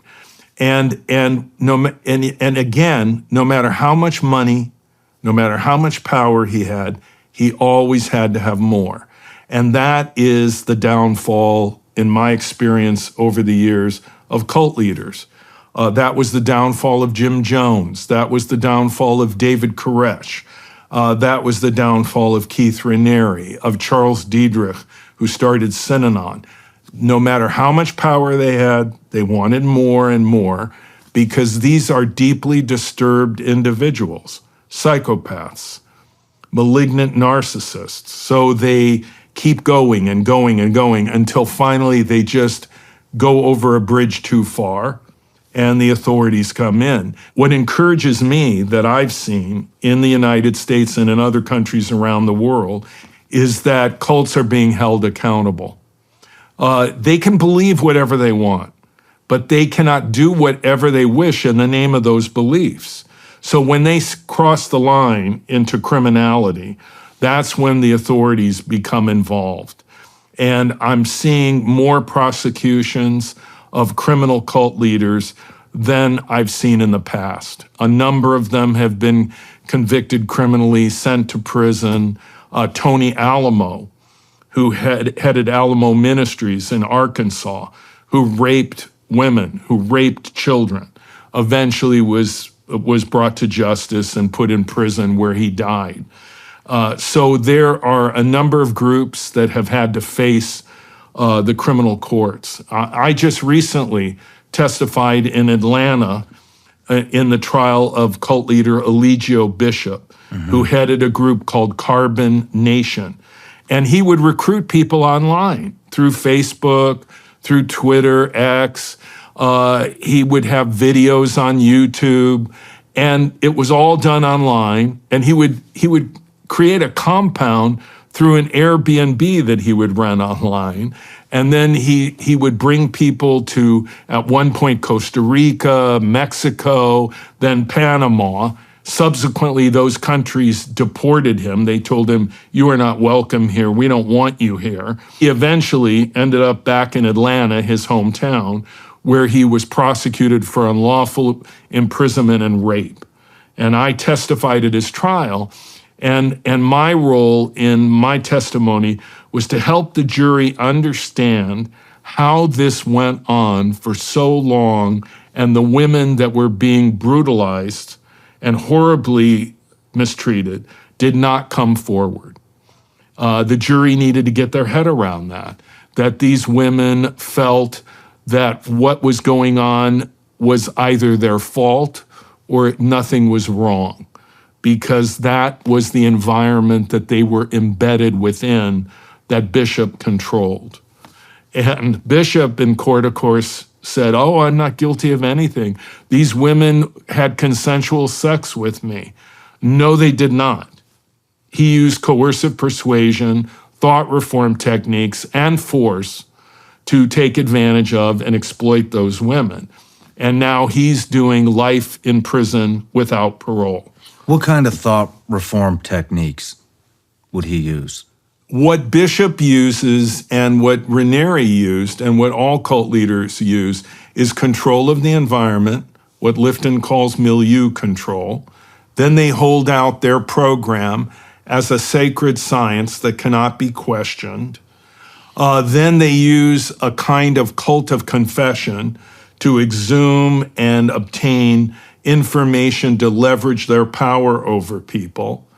Then they have another one of Lifton's criteria, which would be doctrine over person, the subordinating of everything you feel, everything you think to the group program. And step by step, inch by inch, the leader then becomes more and more in control of the people. And the key to breaking that control is taking a break from the group, which is what I frequently will tell people. I'll say, "Can you take a break? Is there a legitimate reason to leave? Is there a legitimate reason to take a break?" If you're in a group and there's no legitimate reason to leave, what does that mean? I mean, because you can belong to a church or a club, and if you say, gee, I'm moving, I want to go to a different church, or I can't be in this club anymore, my wife doesn't like it, or whatever, the group would say, fair enough, all the best, stop by and see us sometime. But if you're in a group and there's no legitimate reason to leave, and you're made to feel shame and even fear over leaving, and the group is creating in your mind unreasonable fears about leaving, you're in trouble. What kind of fears would those be? Well, in NXIVM, that they would use the same verbiage that Scientology used. Raniere would tell people, if you doubt what I'm teaching, if you are thinking of leaving, you are a suppressive person, an SP.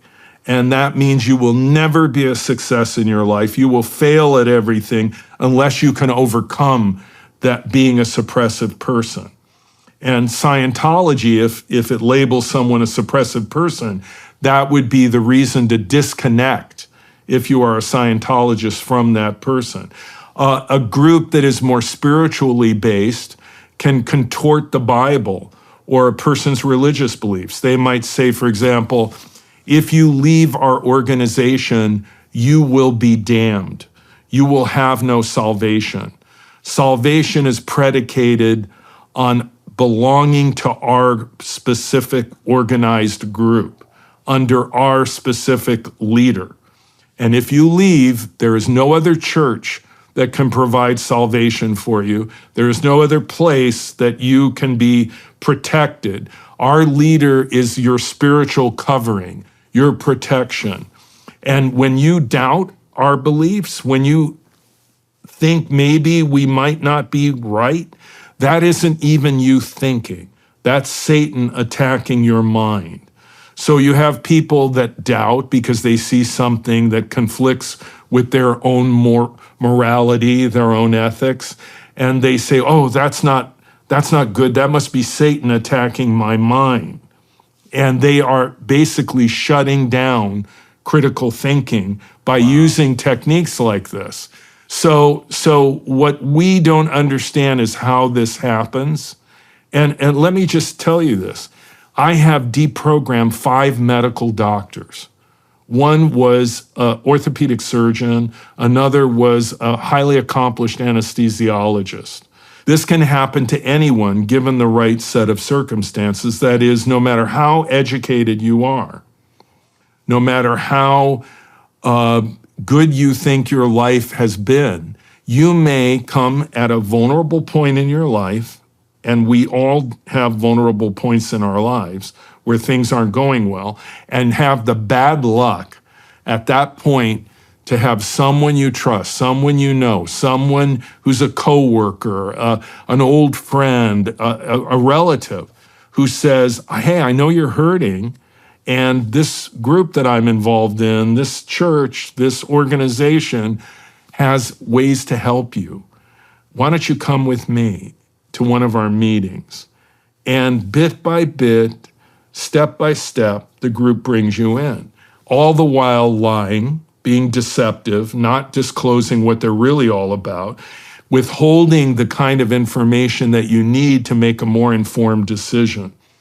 So this can happen to anyone. There's not an Ivy League school that I have not sat with a graduate of, it seems to me.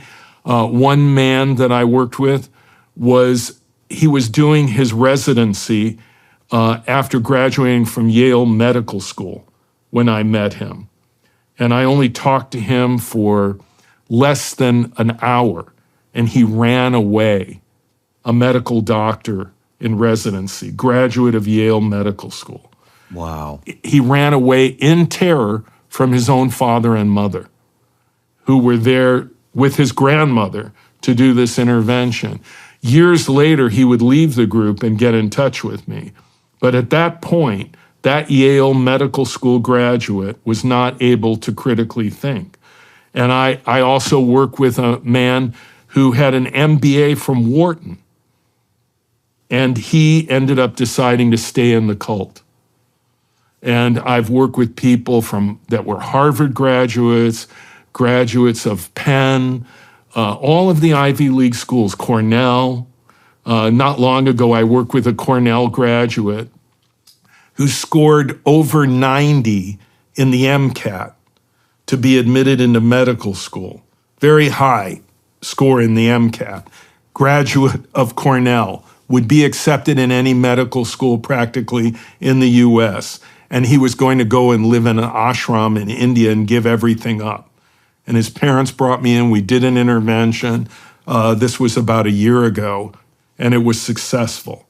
And I can remember when his family was driving me to the airport, and for a while we were alone. He was in the back seat and I was sitting in front of him in the car. And he said to me, "Rick, you have no idea how bad it was."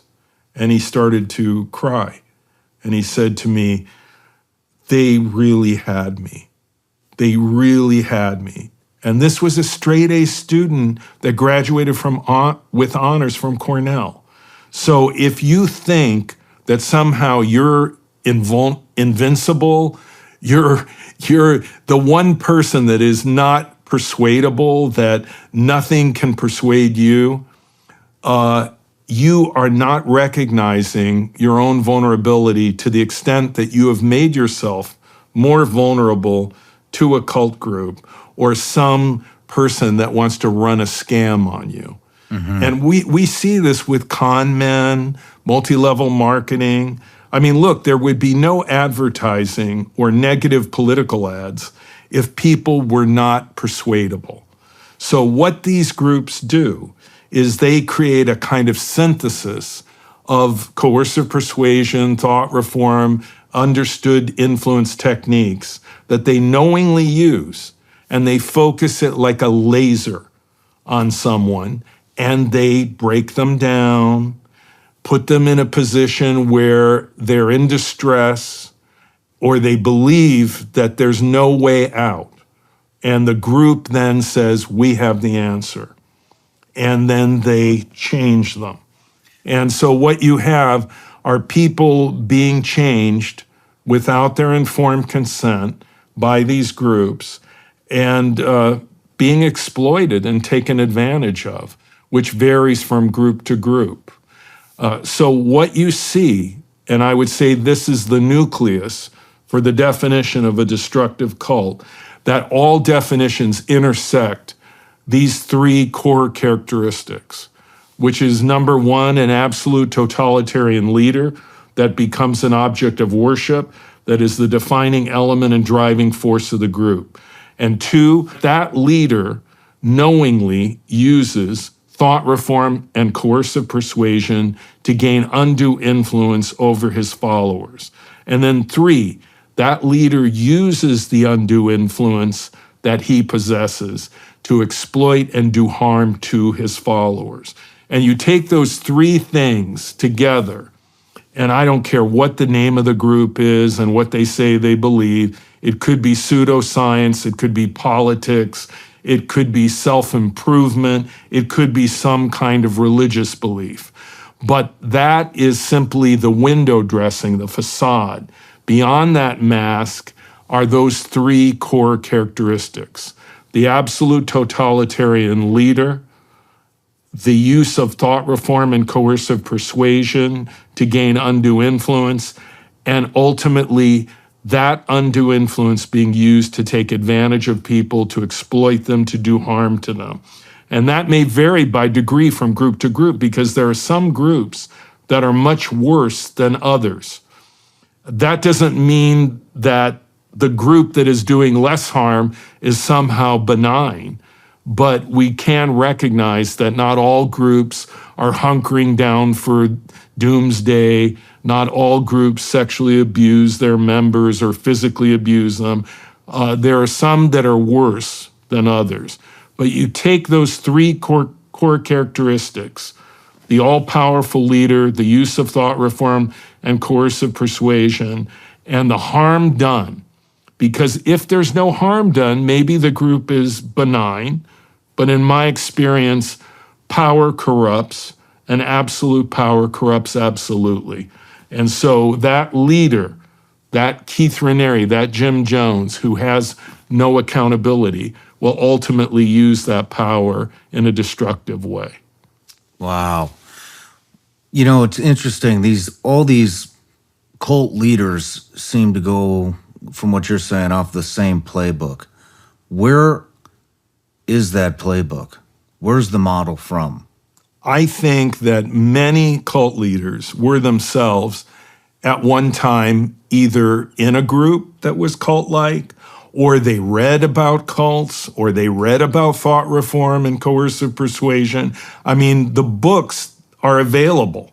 I mean, they can compile a kind of manual, and what you see is they copy from other cult leaders and incorporate and create a composite, like Keith Raniere did with NXIVM, which was a composite of Scientology, Ayn Rand, well-established large group awareness training techniques.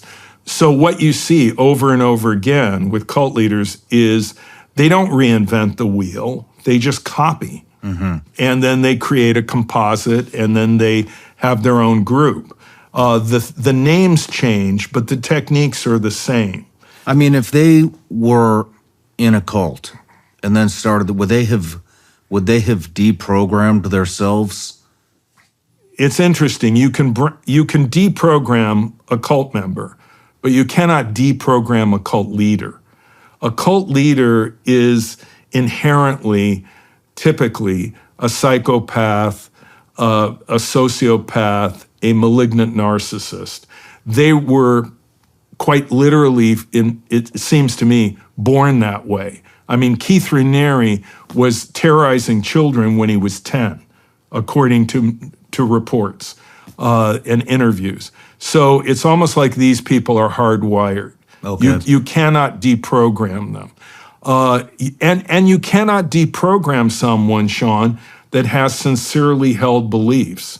So if we see someone that we don't agree with, maybe we don't agree with their politics, maybe we don't agree with their religious point of view, it's not fair to just say, oh, you're brainwashed, you need to be deprogrammed. Because we need to realize that people have sincerely held beliefs, and that even though we may not agree with those beliefs, that doesn't mean that they're brainwashed. Instead, we should respect the differences that other people have and recognize how thought reform, coercive persuasion works, to the extent that we can say, well, did that person arrive at those beliefs through a process where that was just their family, that was their life, they truly believed this, or were they in a totalitarian controlling group that used thought reform and coercive persuasion to bend them to the will of the leadership? I mean, these are different things. So I think a lot of times people use the word cult haphazardly to just denigrate some group or individual that they don't appreciate, saying, oh, you're in a cult, or that's a cult. And there is a range of meaning to the word cult. I mean, there are rock groups that have cult followings, there are products that are cult branded, and so on. But when we use the word cult to describe an organization, typically we're talking about a destructive cult. And for that, they need to have those three core characteristics to be defined as a destructive cult. What's the fastest you've seen one of these cults hit traction, grow it? Now with the internet, it's so fast. I mean, in the old days when I started in the Stone Age before the internet and social media, groups literally had to press the flesh. They had to show up typically on college campuses or parks and malls and recruit people face to face. Now people are recruited through social media online, and anybody that has an electronic device that accesses the internet is a potential target. So a group can just metastasize online so fast, it can make your head spin. Eligio Bishop, who I testified against in Atlanta, who's now in prison, he had over 30,000 followers on Twitter alone. And there are people that have been called cult leaders that have hundreds of thousands of followers online. And then they cull from those followers to create a deeper committed group. And you can use social media to do that. There was one couple that I dealt with in the Midwest. The wife was an attorney. The husband had an MBA and worked remotely from home for a Fortune 500 company. And he was recruited online, indoctrinated through videos on YouTube, and the wife didn't even know it. Wow. It was happening while she was at work. He had gone through some hardships. A very close friend that he regarded as a virtual brother had died suddenly in his 30s from a heart attack. I mean, he was just gone. There was incredible grief. The husband dealt with this, and eventually he found answers he thought online. And keep in mind, Sean, that based on the algorithms that are online, if you find something and you identify it on YouTube or on Facebook or on Twitter, the algorithm is going to push more of the same to you, and you're going to go down the rabbit hole. And that's what happened to this husband. And he became totally indoctrinated in a group called Israelites United in Christ, led by a former police officer in New York. And this is a kind of racial identity group that believes that African Americans are the new Israel and that white people are devils. And the husband was recruited into this, MBA and all. And of course, this became a point of friction with his wife. And then she brought me in, and I did work with him for about a day, but then the group became involved. He would not unplug completely from them and give himself a break to discuss things with his wife and family. And so the group coached him, and he would not continue beyond the first day. Man. But he was recruited in a home office in a major city in the Midwest. And his wife had no idea what was happening. And they eventually would divorce because she could not accept the hate beliefs of this group. So it can happen to anyone, and the way that it happens now increasingly is online. And it's happening through social media. For example, the so-called TikTok cult that's been exposed by Netflix. That group has a following online. Members of this group called the Shekinah Church are controlled by ultimately this leader, Robert Shin. And as a result, they work for him. They live in group housing. They attend his church, which, by the way, is by invitation only. So just a regular person cannot attend the church. You have to be invited, which is not the typical church. So we're not talking about the typical groups. But what you see in the Shekinah Church is, again, milieu control. So Shin has them living together, reinforcing his teachings, reinforcing his control. And they work together. And people cannot attend their church unless invited. And so he's controlling the environment. What kind of stuff goes on in group housing? Just basically, people are all indoctrinated. They're all like-minded. And so if someone were to say, this is crazy, we're working for very little, we don't have health insurance, we're being exploited, some would say, oh, that's not true. This is a holy and wonderful thing that we're in. And our leader, he's a wonderful man, and this is a great church, and how can you possibly think that? Now, outside of the group, if he were to say that, or someone were to say that, someone would say, well, those are valid concerns. But in the group environment where they're living together, working together, reinforcing the indoctrination of the leader, they're not able to think outside of the box. And that's how these groups control the mind and control people. How many of these, how many requests do you get for deprogramming? Well, every year I'll do interventions throughout the year. And some of those interventions are with people that are in abusive, controlling relationships. But most of them are people that are in groups called cults. And I have traveled all over the world. I've done interventions in Europe, in Asia, in Australia. I've worked in every state within the United States except for Wyoming. I've yet to do any work in Wyoming. I think Dick Cheney will probably say, good, and Liz Cheney will probably say, good, I'm glad Wyoming is not on your list. But every other state I've worked in.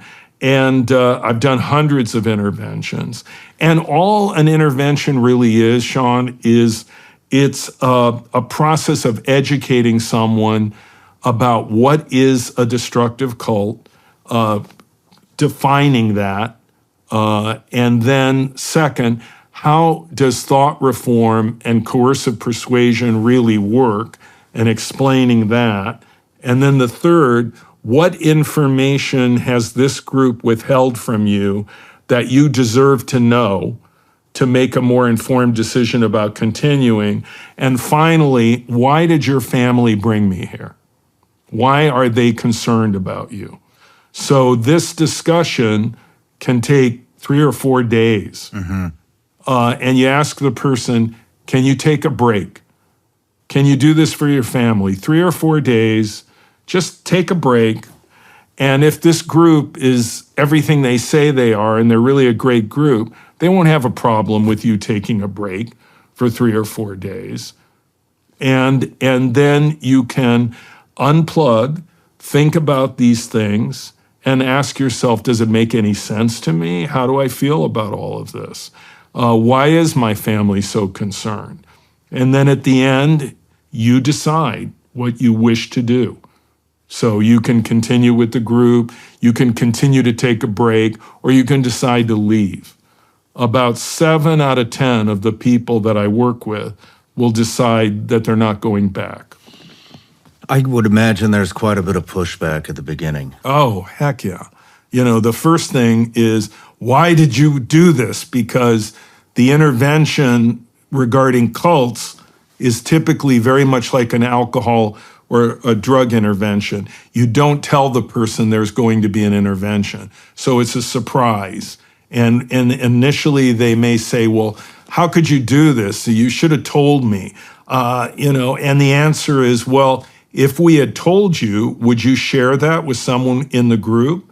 Would you tell the leader? What would they do? Would they say it's okay for us to have this process, this analysis of the group apart from them? Would they let you participate? Would they insist on coaching you? What would really happen?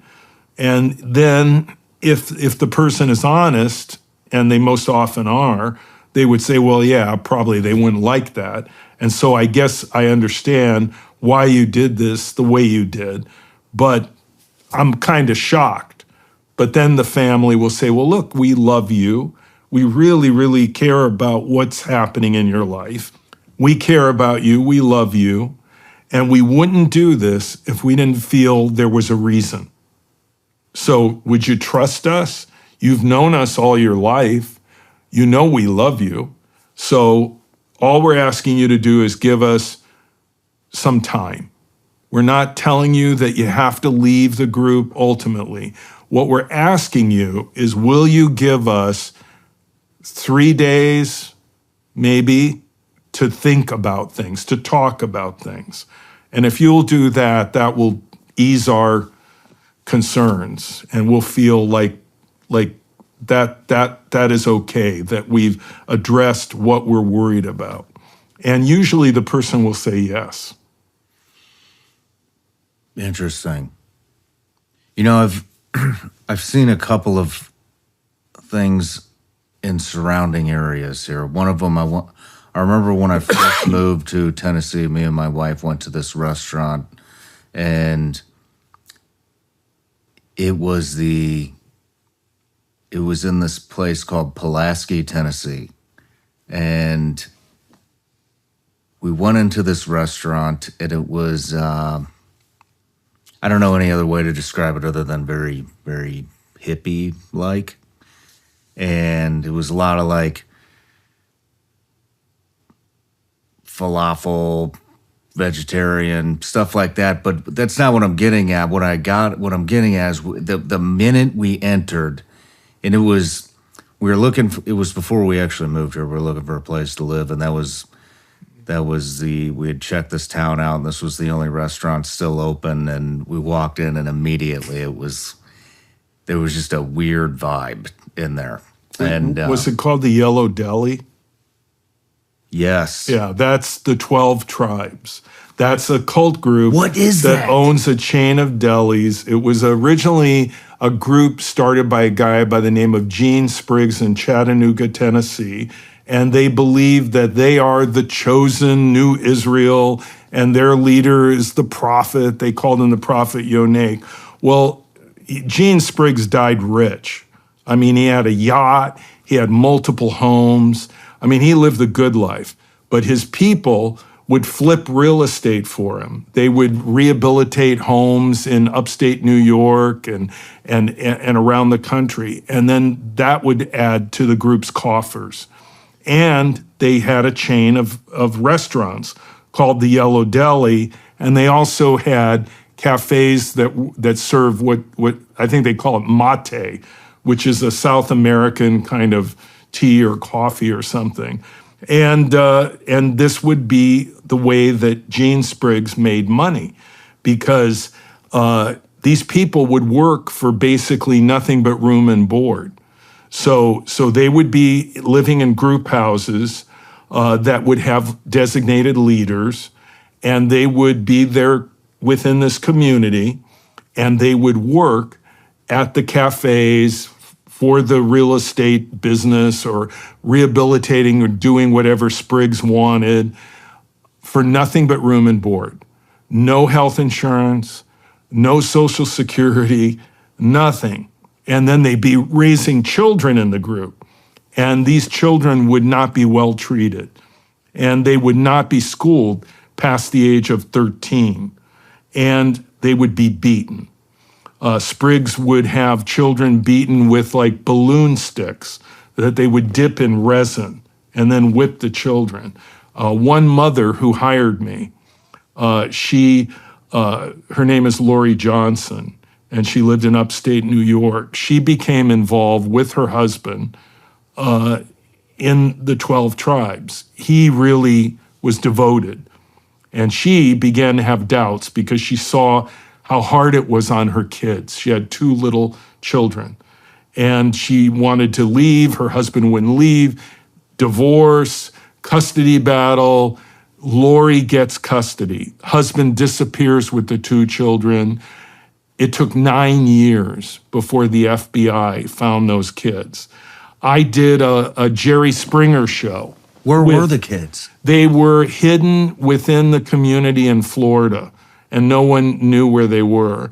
And Lori had been without her children for 9 years when they recovered them. And her husband was arrested, and the FBI returned the kids, and I would work with those children. Then I think one was 14, and the other was maybe 12, thereabouts, minor kids. But they had not been with their mother for years. And that was because of this group that owned the Yellow Delis, 12 Tribes, headed by Gene Spriggs. And I would appear with Lori on a very early Jerry Springer show. And in that show, Lori would show pictures of her kids, tell her story, and leaders from 12 Tribes also appeared on the show with me. And I would then talk with them at the hotel that we were put up in. And I would say to them, why don't you guys just give Lori back her kids? And then people will think that you're not so bad, that you're not a bad cult, because you're being sensitive and caring about this mother who wants to be reunited with her children. And they would repeatedly just say to me, oh, well, we don't know where the kids are. We don't know where they are. And then they would make outrageous accusations that Lori was immoral, that she was a harlot, whatever, really totally baseless. But the point is, they would not come clean. And eventually the children were found in the community. And when I talked to the children, they most definitely knew. They told me that Gene Spriggs specifically knew where they were, and that other leaders in the group knew where they were, and that they were deliberately hidden from their mother for years. Wow. Is that whole organization? The organization is still going. I'm not clear as to who's really running it. I mean, it may evolve and change, but it's been a very authoritarian, very destructive group for many years. And do you know, Sean, at one time they had contracts with Robert Redford's Sundance Catalog, Trader Joe's, and Estee Lauder to do packaging in regards to products. But when it was exposed, and I had a part in that, there were former members who told me about these sweatshops where these members of the group were working, and unbeknownst to these companies, they were being their product was being packaged and produced through this often child labor, illegal labor. Well, that was eventually exposed, and they were raided by New York labor authorities, and those contracts were shut down. But Spriggs used to use companies like Estee Lauder, Trader Joe's, Robert Redford, Sundance Catalog to make money off of his people. He was basically selling them as like slave labor. And they were working under extraordinarily difficult conditions, often unsafe. And so they were raided. And after that, one of the leaders of the group, Eddie Weissman, who I appeared with on this Jerry Springer show, he called me on the phone and he said, Rick, you're a son of a bitch, you're so bad. You realize the money that you've cost the families in 12 tribes, and they don't have the money because of the raid, and you're responsible for that. You should be ashamed of yourself. And I said, look, Eddie, come on, give me a break. You and your wife, Jeannie, are living the good life because you're leaders. And you were working children illegally. Now, the Bible teaches that you're to obey the laws of the land, that you're to submit to civil authority. That's what is taught in the New Testament. And you willfully went against the law, and you did it for what? So that you and Jeannie could live better? So that Gene Spriggs can have multiple homes? Don't come to me and tell me that I'm the bad guy. You're the one that broke the law. And somewhere along the line, I heard a click, and that was the end of him listening to what I had to say. Wow. But that group, whenever you go to a Yellow Deli, whenever you have one of their mates, you are contributing to the 12 tribes cult. That is, I'm so glad I brought this up. That was about 7 years ago. We sat down, our waiter came up, and it was immediate. I was like, something's going on in here. And my wife picked up on it immediately as well. So we started questioning the waiter and asking. I can't even remember what the conversation entailed, but I do. This is what I remember. He would always refer to the leaders of the cult as the authority. The authority's not going to like this. The authority wants us to do this. And he was talking about all these different restaurants, and I'd asked him, how do you know where you're going? He goes, well, the authority lets us know where we're going. And he would go, get another drink or whatever, and I'd look at my wife like, the authority? Like, what the hell is this? What's going on in here? and we never went back. You know, I've heard their food is good, their mates are good, but I wouldn't give them a penny. And look, I feel great sympathy for the people that, in my mind, are trapped within that group, because you have to realize the children were born into that group. There's a whole generation that was raised in 12 tribes. And I've spoken to many of them, including Eddie Weissman's son, who fled the group and for years felt shame and sadness because they felt, well, they were told by the group, you're turning your back on God. You're a sinner, you're evil. And the kids that I deprogrammed would contact me at one point and say, you know, our dad is still in the group and we want to spend time with him, but the only way that he will agree to spend time with us is if we come to group activities. And whenever we do that, they're just bombarding us with, you know, manipulative talk about how we need to rejoin the group and be in the group. And that's not what we want. And so I told the kids, I said, look, you know, you can tell your dad, you know, Dad, we love you. We love you. We want a relationship with you, but we do not love 12 tribes. And we do not want 12 tribes, but we want you. And we are willing to meet with you and spend time with you, but we don't want to deal with the group and we don't want to hear about the group. And in fairness, we're not going to criticize the group. We just want to spend quality time with you, Dad. And as far as I know, he would never agree to that. And his relationship with the children ended.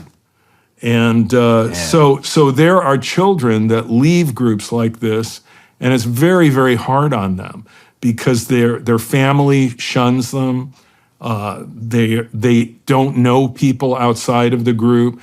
They may not have an education because the group didn't want them to, and so they're not prepared to work in the outside world and to adapt. Many of them, though, have construction skills and certain things that they can get a job. But wow, sounds very similar to my editor, the guy that edits this show. He talks about. I talk to him all the time about this stuff, and he does. He talks about when he left Jehovah's Witnesses. Is that what you said? The Jehovah's Witnesses. When he left, he still says, he's like, it's like I'm still trying to learn how to live like he's a normal life. He's like, I've never celebrated a birthday, I've never celebrated a Christmas, any of that stuff. And he's like, there's just so many things that I don't know that are normal in society that I have. He's still trying to figure out what's normal and abnormal, and it's wow. Yeah, but here's the interesting thing is that so many people that leave these high control groups blame themselves. They say, you know, I failed. It's a shame on me. And they haven't sorted it out. They haven't unpacked it. And so what I would urge any of them to do is, I'll plug my book, read my book, Cults Inside Out, and understand that you are not alone, that there are many, many other people that have gone through this experience and that they've survived, and that you need to unpack it. You need to know that your group was very much like these other groups. And if these other groups are called cults, what does that mean about your group? And is it really your fault that you left, or is it the group's fault that they had unreasonable expectations and demands that they made, and that they were too controlling, and that they were suffocating you? And so you had to leave. Much like a woman who's leaving an abusive, controlling relationship will feel like, well, I can't leave my husband because he loves me and I have to be loyal to him and it's my fault. I'm not being a good enough wife. I'm not doing enough. It's on me. And of course, the abusive controlling partner is saying, you're right. It's your fault. It's not about me. It's you. You aren't measuring up. And very much like a cult, that abusive controlling husband will isolate the wife, estranging her from old friends, moving her maybe to a new area where she's separated from family, and kind of cocooning her and controlling her interactions, her social life. If you're in a situation like that, it's very hard to understand what to do because you have this sense of loyalty to your spouse or to the group, and you feel like they are right. And if you have been raised in a group and your parents belong to the group, even more so, you feel like, well, my parents, I love them, and they're in this organization. It must be good. It must be right. And so you feel like there is no legitimate reason to leave. And you have unreasonable fears about leaving. I mean, I'll have women talk to me about abusive, controlling relationships and say what sounds like crazy. I mean, they'll say, no one will ever love me like he loves me. I'll never find love again in my life. I'm so fortunate that I found this person. I'll never, ever find anyone like that ever again. And I'll look at the woman and say, you're very young, you're highly accomplished, you're not to objectify you, but you're attractive. You can find someone else.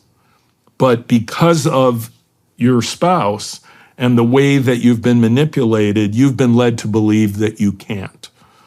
And that's wrong. And the way that you've been treated is wrong. And frequently the women that I have worked with have been subjected to physical violence. They've been beat up repeatedly. And people will blame them. People will say, oh, she went back to him. She deserves what she gets. But very few people unwind what has happened to this woman and understand it in the terms of how the abusive controlling partner has manipulated her. And I devoted a whole chapter in my book to abusive controlling relationships and describe how I did an intervention with a young woman to get her out of such a situation. So there is a correlation between abusive controlling relationships and cults. And I think it's important to know that and to have understanding and really sympathy for the people that have been victimized. I find it very interesting how, I mean, when you're talking about mothers and fathers who are giving up their kids inside these cults, or when we're talking about the Yellow Deli crew and these people are working for what room and board, and that's it. That's it. I mean, how do you get a graduate from?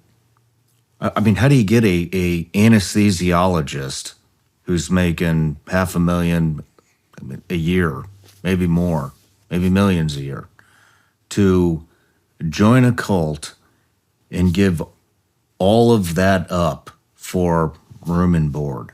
I mean, what does that conversation look like? Well, now the doctors, in fairness, the doctors that I work with were in different groups, not in the Yellow Deli. Okay. But I will tell you this, I was lecturing at a university, and it was in upstate New York, and a young woman came up to me at the end of my lecture and said, my mother is in the 12 tribes. And she gave every penny, and this is standard practice in the 12 tribes. You join, you give them everything you have. Your bank account, your house, your car, everything. And that greatly increased, the net value of 12 tribes and the money that they control, which I'm sure is in the millions of dollars, though no one knows exactly. And this girl is talking to me, this young woman, and she has tears in her eyes, and she says, my grandmother left an inheritance for my mother with the explicit understanding that my mother would pay for my college education with some of the money. But she's given it all to the 12 tribes. And I came to her and I said, Mom, you're brainwashed and you're in a cult. And she, of course, rejected that. And I said, what would you have me do? You have given away all of our family's money, all of Grandma's money, and I have nothing to go to college. And the mother said, well, join the 12 tribes, and you can be with me and everything will be fine. So why did the mother do it? She did it because the 12 tribes convinced her that they were the only place where God was, the only place where God was able to be a part of your life in a true and meaningful way. And that this would lead to salvation, this would lead to a fruitful spiritual life that, and this is what separates the 12 tribes as a cult from mainstream Christianity. And it's the only place. No other Christians are right. No other church is right. No other pastor is preaching authentic beliefs according to the Bible. Only us. And so the mother felt, I am giving all this to God. I'm giving it all to the one and only organization that is true to God. And my daughter should join as well, because this is the truth. I mean, that is the level of indoctrination and control that these groups have over the thinking of individuals that are involved. And it's very difficult to unwind that kind of programming, but that is an answer to your question, why would someone do that? Mm-hmm. And in the case of the doctors, I know there were two doctors I worked with that were in a particular church called Victory Church in Grand Forks, North Dakota, that was run by this couple, and it was just a personality cult in which they had no accountability and they controlled all these people and lived off of hundreds of people that were in this church called Victory Church. And I would eventually be hired by first one doctor who had doubts, and then I would help him, and then I would deprogram his children, and then he would convince the other doctor to invite me to his home, and then I would work with him and his family as well.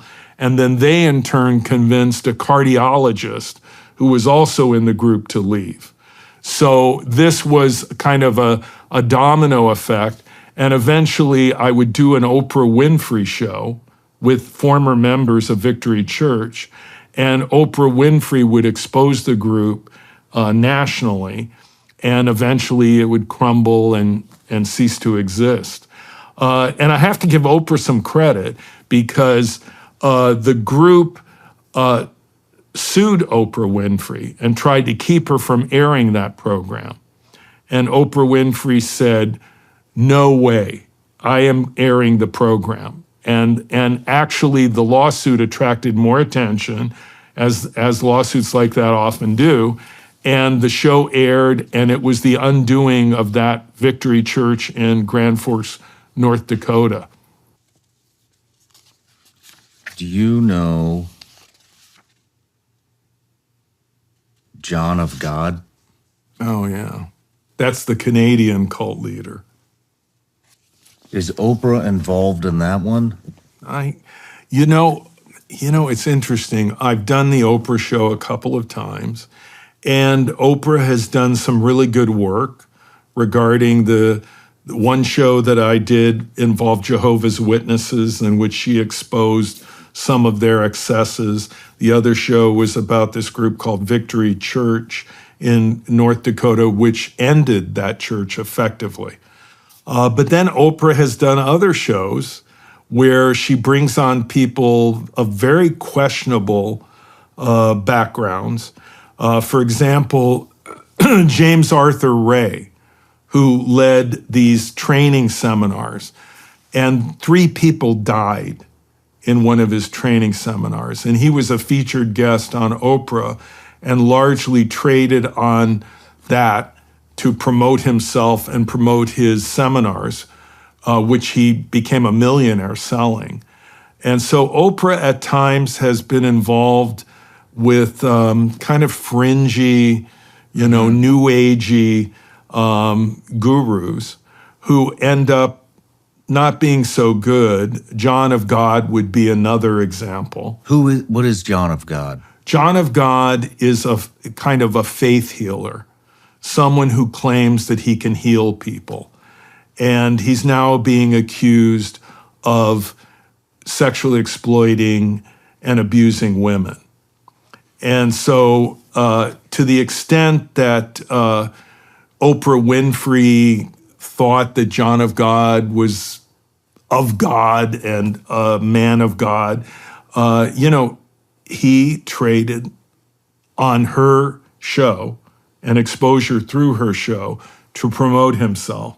And I think Oprah should do a kind of mea culpa where she gets on her show or does some show where she says, at times I've made mistakes. I've had people on that turned out to not be really that good, and I need to apologize. I mean, I don't think that she was aware of how bad these people were, and they would later be exposed. But I think it means that perhaps she should have been more reluctant to feature them and to promote them the way that she did. I mean, I speak from the standpoint that I was an expert consultant in regards to the prosecution of James Arthur Ray. So I worked with the prosecutor. Eventually, Ray would be convicted for negligent homicide. And even though 3 people died, he spent 2-3 years in jail. And that was about it. And as far as I know, he's back out selling his seminar training again. Wow. When it comes to back to, giving up everything for peanuts, let's talk about, what are the conversations like when a woman gives up her children in a cult? Well, that has to be some serious programming to overtake Mother Nature's instinct of these are my kids. The most terrible situation I ever dealt with where a parent gave up a child was Carrie Jewell. I met her. When she was 10 years old, her mother gave her to David Koresh, the leader of the Waco Davidians, and he raped her. And she would eventually testify in a congressional hearing when she was 14 about what happened. And I remember doing the Phil Donahue show with Carrie during the standoff, and we were all talking about whether or not David Koresh would ever surrender and come out from the compound, which he never did.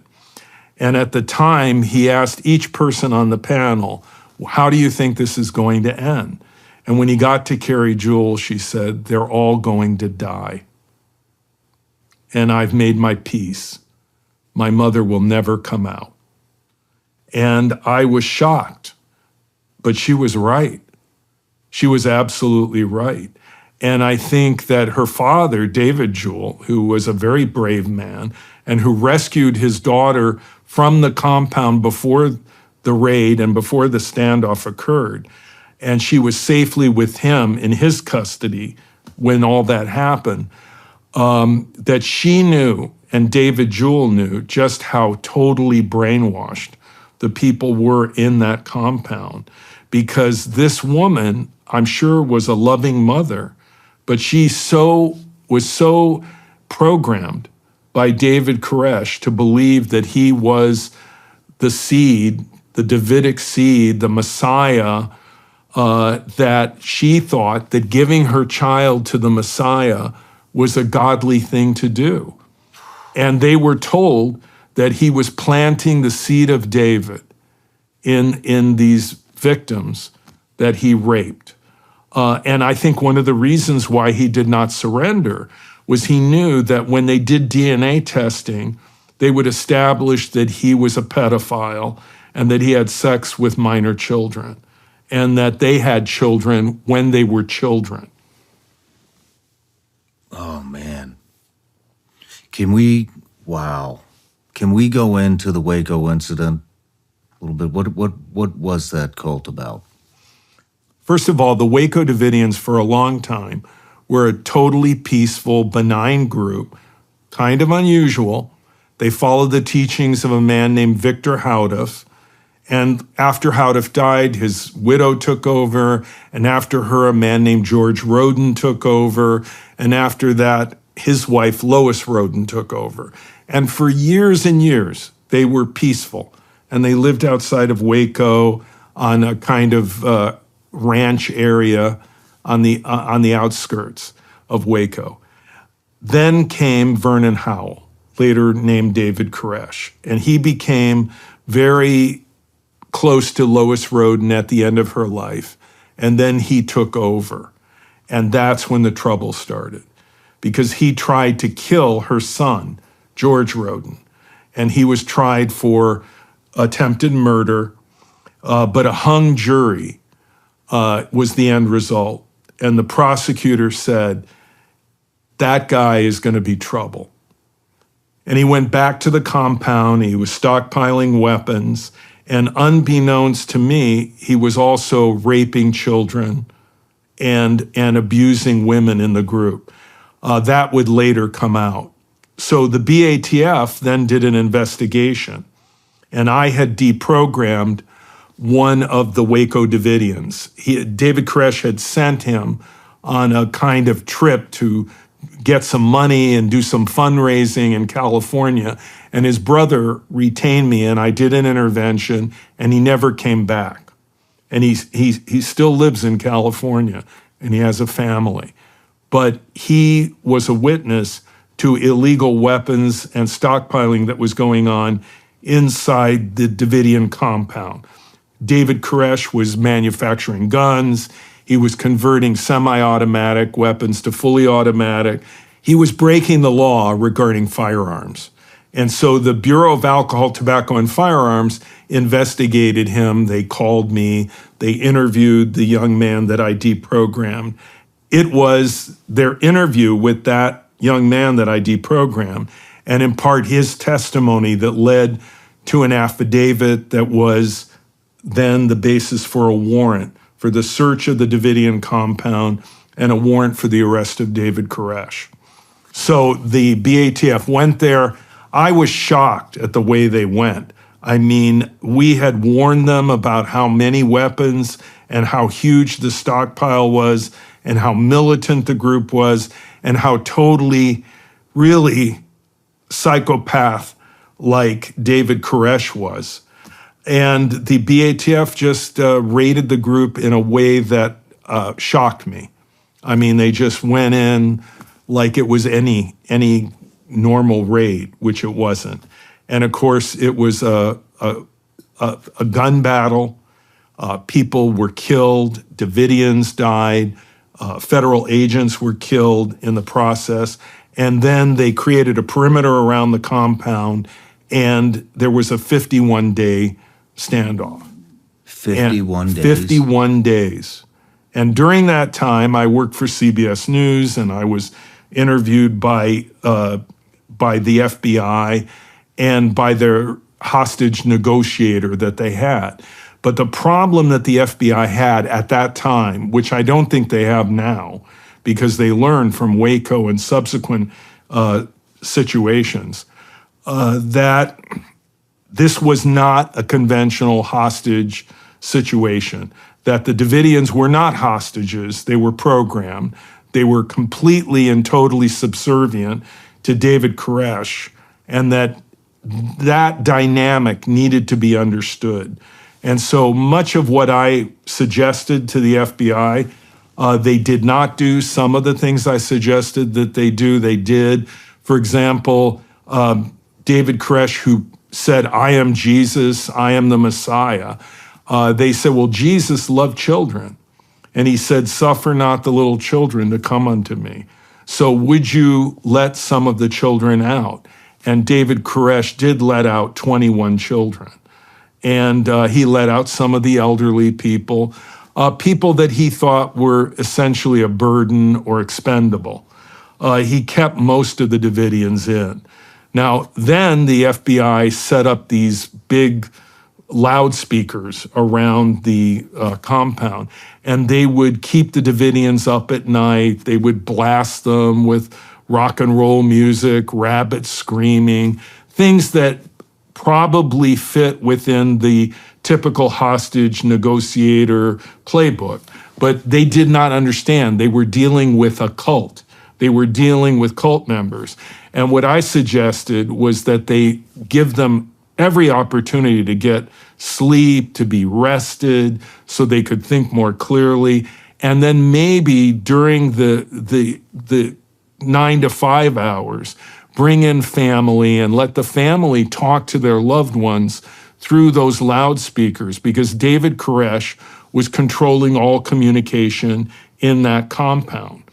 When families wanted to visit someone, you had to go to visitation in the compound, and there would be Koresh or a delegated person that would be monitoring your visit with your family member. There were only 2 phones in the compound. One was an old, gigantic mobile phone.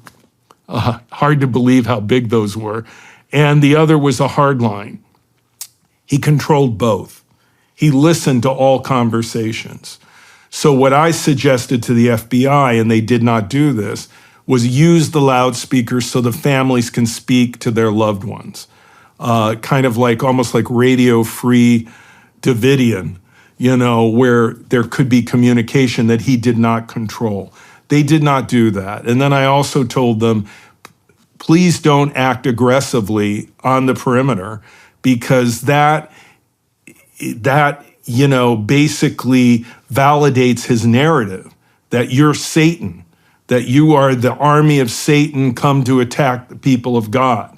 What you want to do is make yourselves as peaceful and non-threatening as possible to undercut his narrative, which they did not do.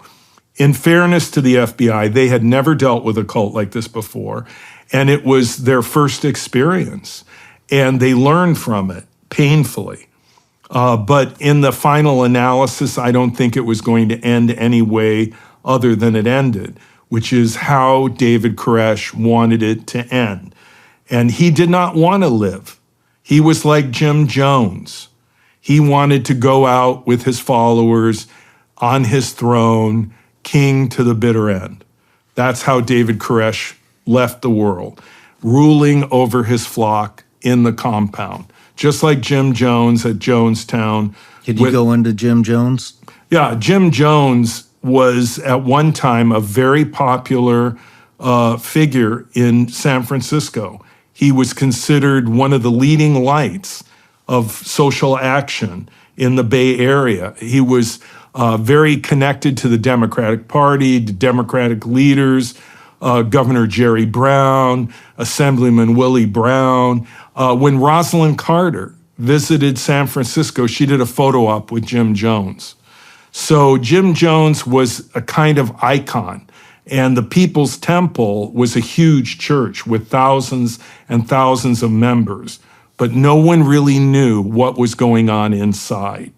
And so ultimately what happened is that people that left started to talk about the abuse they experienced, children being beaten brutally, people being exploited financially, and people came out of the church and they talked to the media. And so Jim Jones became more and more paranoid, again, a malignant narcissist, a psychopath. And then he decided, I'm leaving the Bay Area because the press is against me, the media is against me. I used to be a celebrity, now they say bad things about me. I'm going to pack up and leave. And so he took about 1,000 of his most devoted followers, and he moved to English-speaking Guyana in South America. In the middle of the jungle, they carved out a little community that they called Jonestown. He controlled all communications, all social interaction, people were totally isolated. Now comes families of those 1,000 people. And in particular, they approached Congressman Leo J. Ryan, and they said, please help us. We're very worried about our family members, our children, our grandchildren that are in Jonestown. Leo J. Ryan then gets Jim Jones to agree for him to come on a fact-finding trip with his staff to Jonestown. He comes there. At first, things go fairly well. Then people are passing notes to Ryan and his staff. Take me with you. I want to get out of here. Bad things are happening in here that you don't know. And so Jones ultimately agrees to let some of these people go with Ryan. And then he recognizes that they're going to tell what's really going on in Jonestown. And so he dispatches his security force, and they murder everyone. Some people survive. Jackie Speer, one of Leo J. Ryan's staff members who would later become a United States congressman from his very district, was shot 5 times and almost bled out, but she miraculously survived. Other people survived as well, but Leo J. Ryan was killed. And Jim Jones knew this is the end. They're going to come for me. And he was right. The authorities were coming from Georgetown in Guyana for him. And so he mixed these tubs of punch, and they were laced with cyanide. And he insisted that all of his people take the cyanide. And so that's what, when the phrase came, you drank the Kool-Aid, because people would say, well, it was Kool-Aid, and the people in Jonestown drank the Kool-Aid and they died. And so the expression, you drank the Kool-Aid, is an allusion to Jonestown and the idea that you're brainwashed, that you're not thinking clearly. Mm-hmm. So many of the people in Jonestown were forced to drink the Kool-Aid. They didn't have a choice. The children, there were hundreds of them. They were all murdered. There were people that were shot that were trying to run away. So it was a massacre, and almost 1,000 people died. Wow. In one day in 1978. And that was Jonestown. And that was really the beginning of people saying, well, what about these cults? What's going on? Because people started to write about them and write about Jim Jones. Of course, Jonestown came before me, because I started my work in '82, so that was 4 years after Jonestown. But I remember Jonestown, and I also remember Charlie Manson, and I remember Patty Hearst, who was abducted by a cult called the Symbionese Liberation Army. So cults were becoming known before Jonestown, but at Jonestown, that was the shock that really woke everybody up, that this could be very, very bad. And of course, since Jonestown, there have been a number of cult tragedies. Another is the movement for the restoration of the 10 Commandments in Uganda. In 2000, the leader of that group, Joseph Kebwetere, ordered the deaths of over 700 of his followers. And right now, there's a man named Paul Mackenzie in Kenya, and he is responsible for the starvation deaths of over 400 of his followers, many children. Why? Because he said it's the end of the world. That's what Joseph Kebwetere said. That's what Paul Mackenzie said. We have to get ready. It's the end. And the end it was for their followers. 750 in Uganda, 400 in Kenya. And then, of course, we know about the suicide of the people of the Solar Temple, which was in Europe. And those were the followers of Luc Jouret. They all died in what could have been a murder or a suicide. There were almost 100 of them.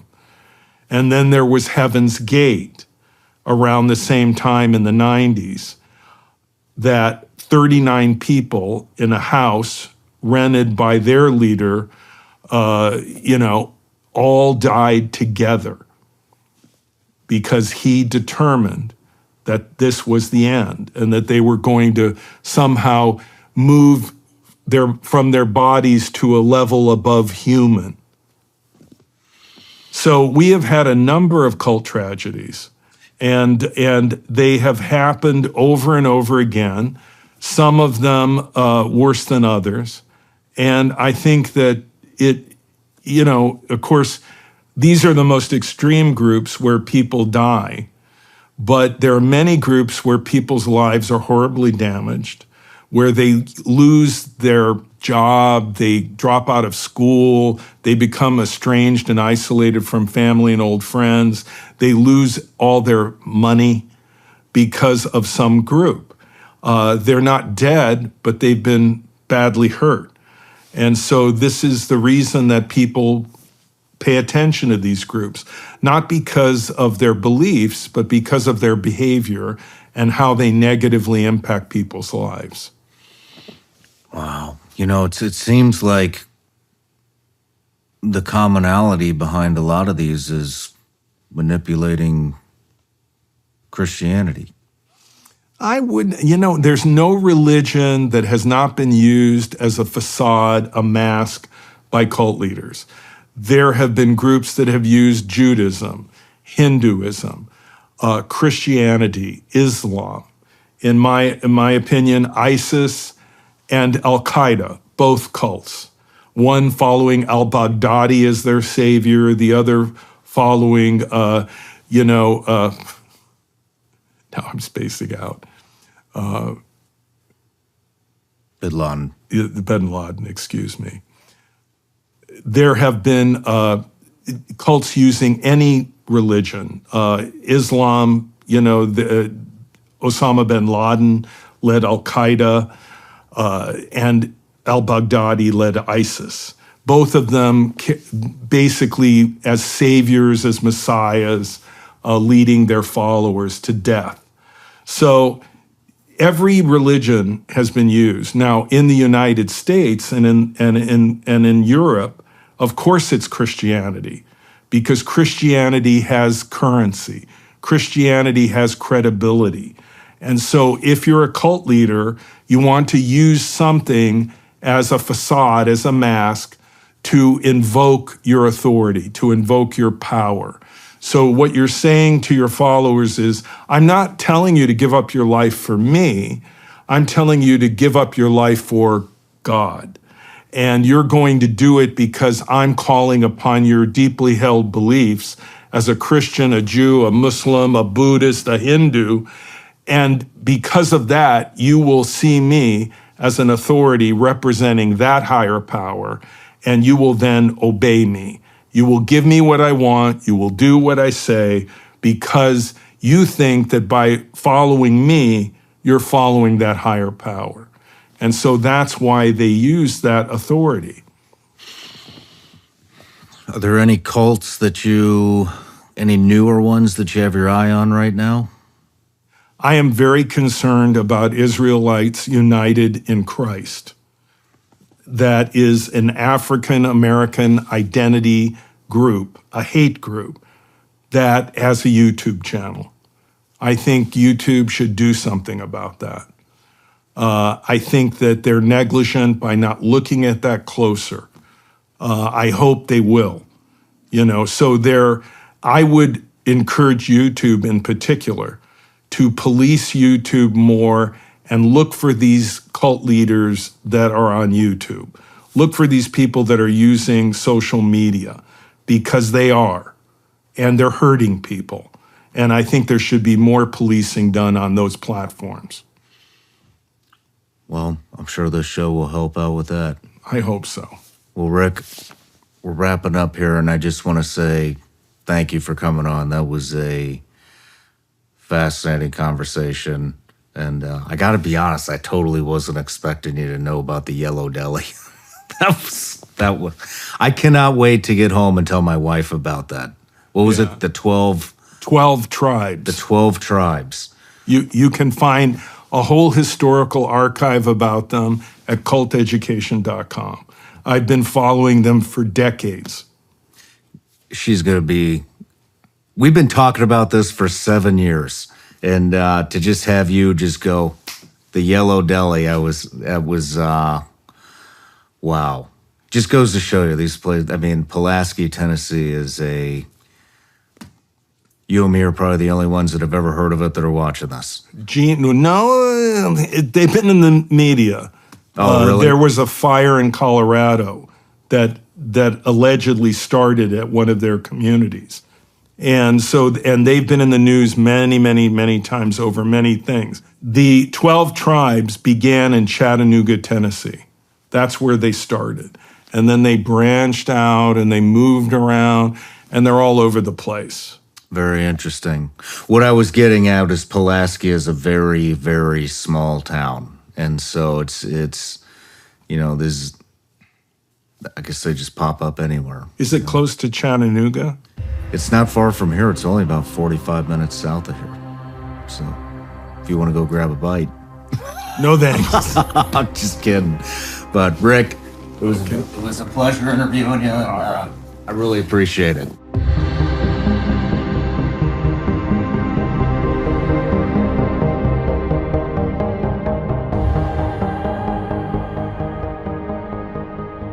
No matter where you're watching Sean Ryan Show from, if you get anything out of this, please like, comment, subscribe, and most importantly, share this everywhere you possibly can. And if you're feeling extra generous, please leave us a review on Apple and Spotify podcasts.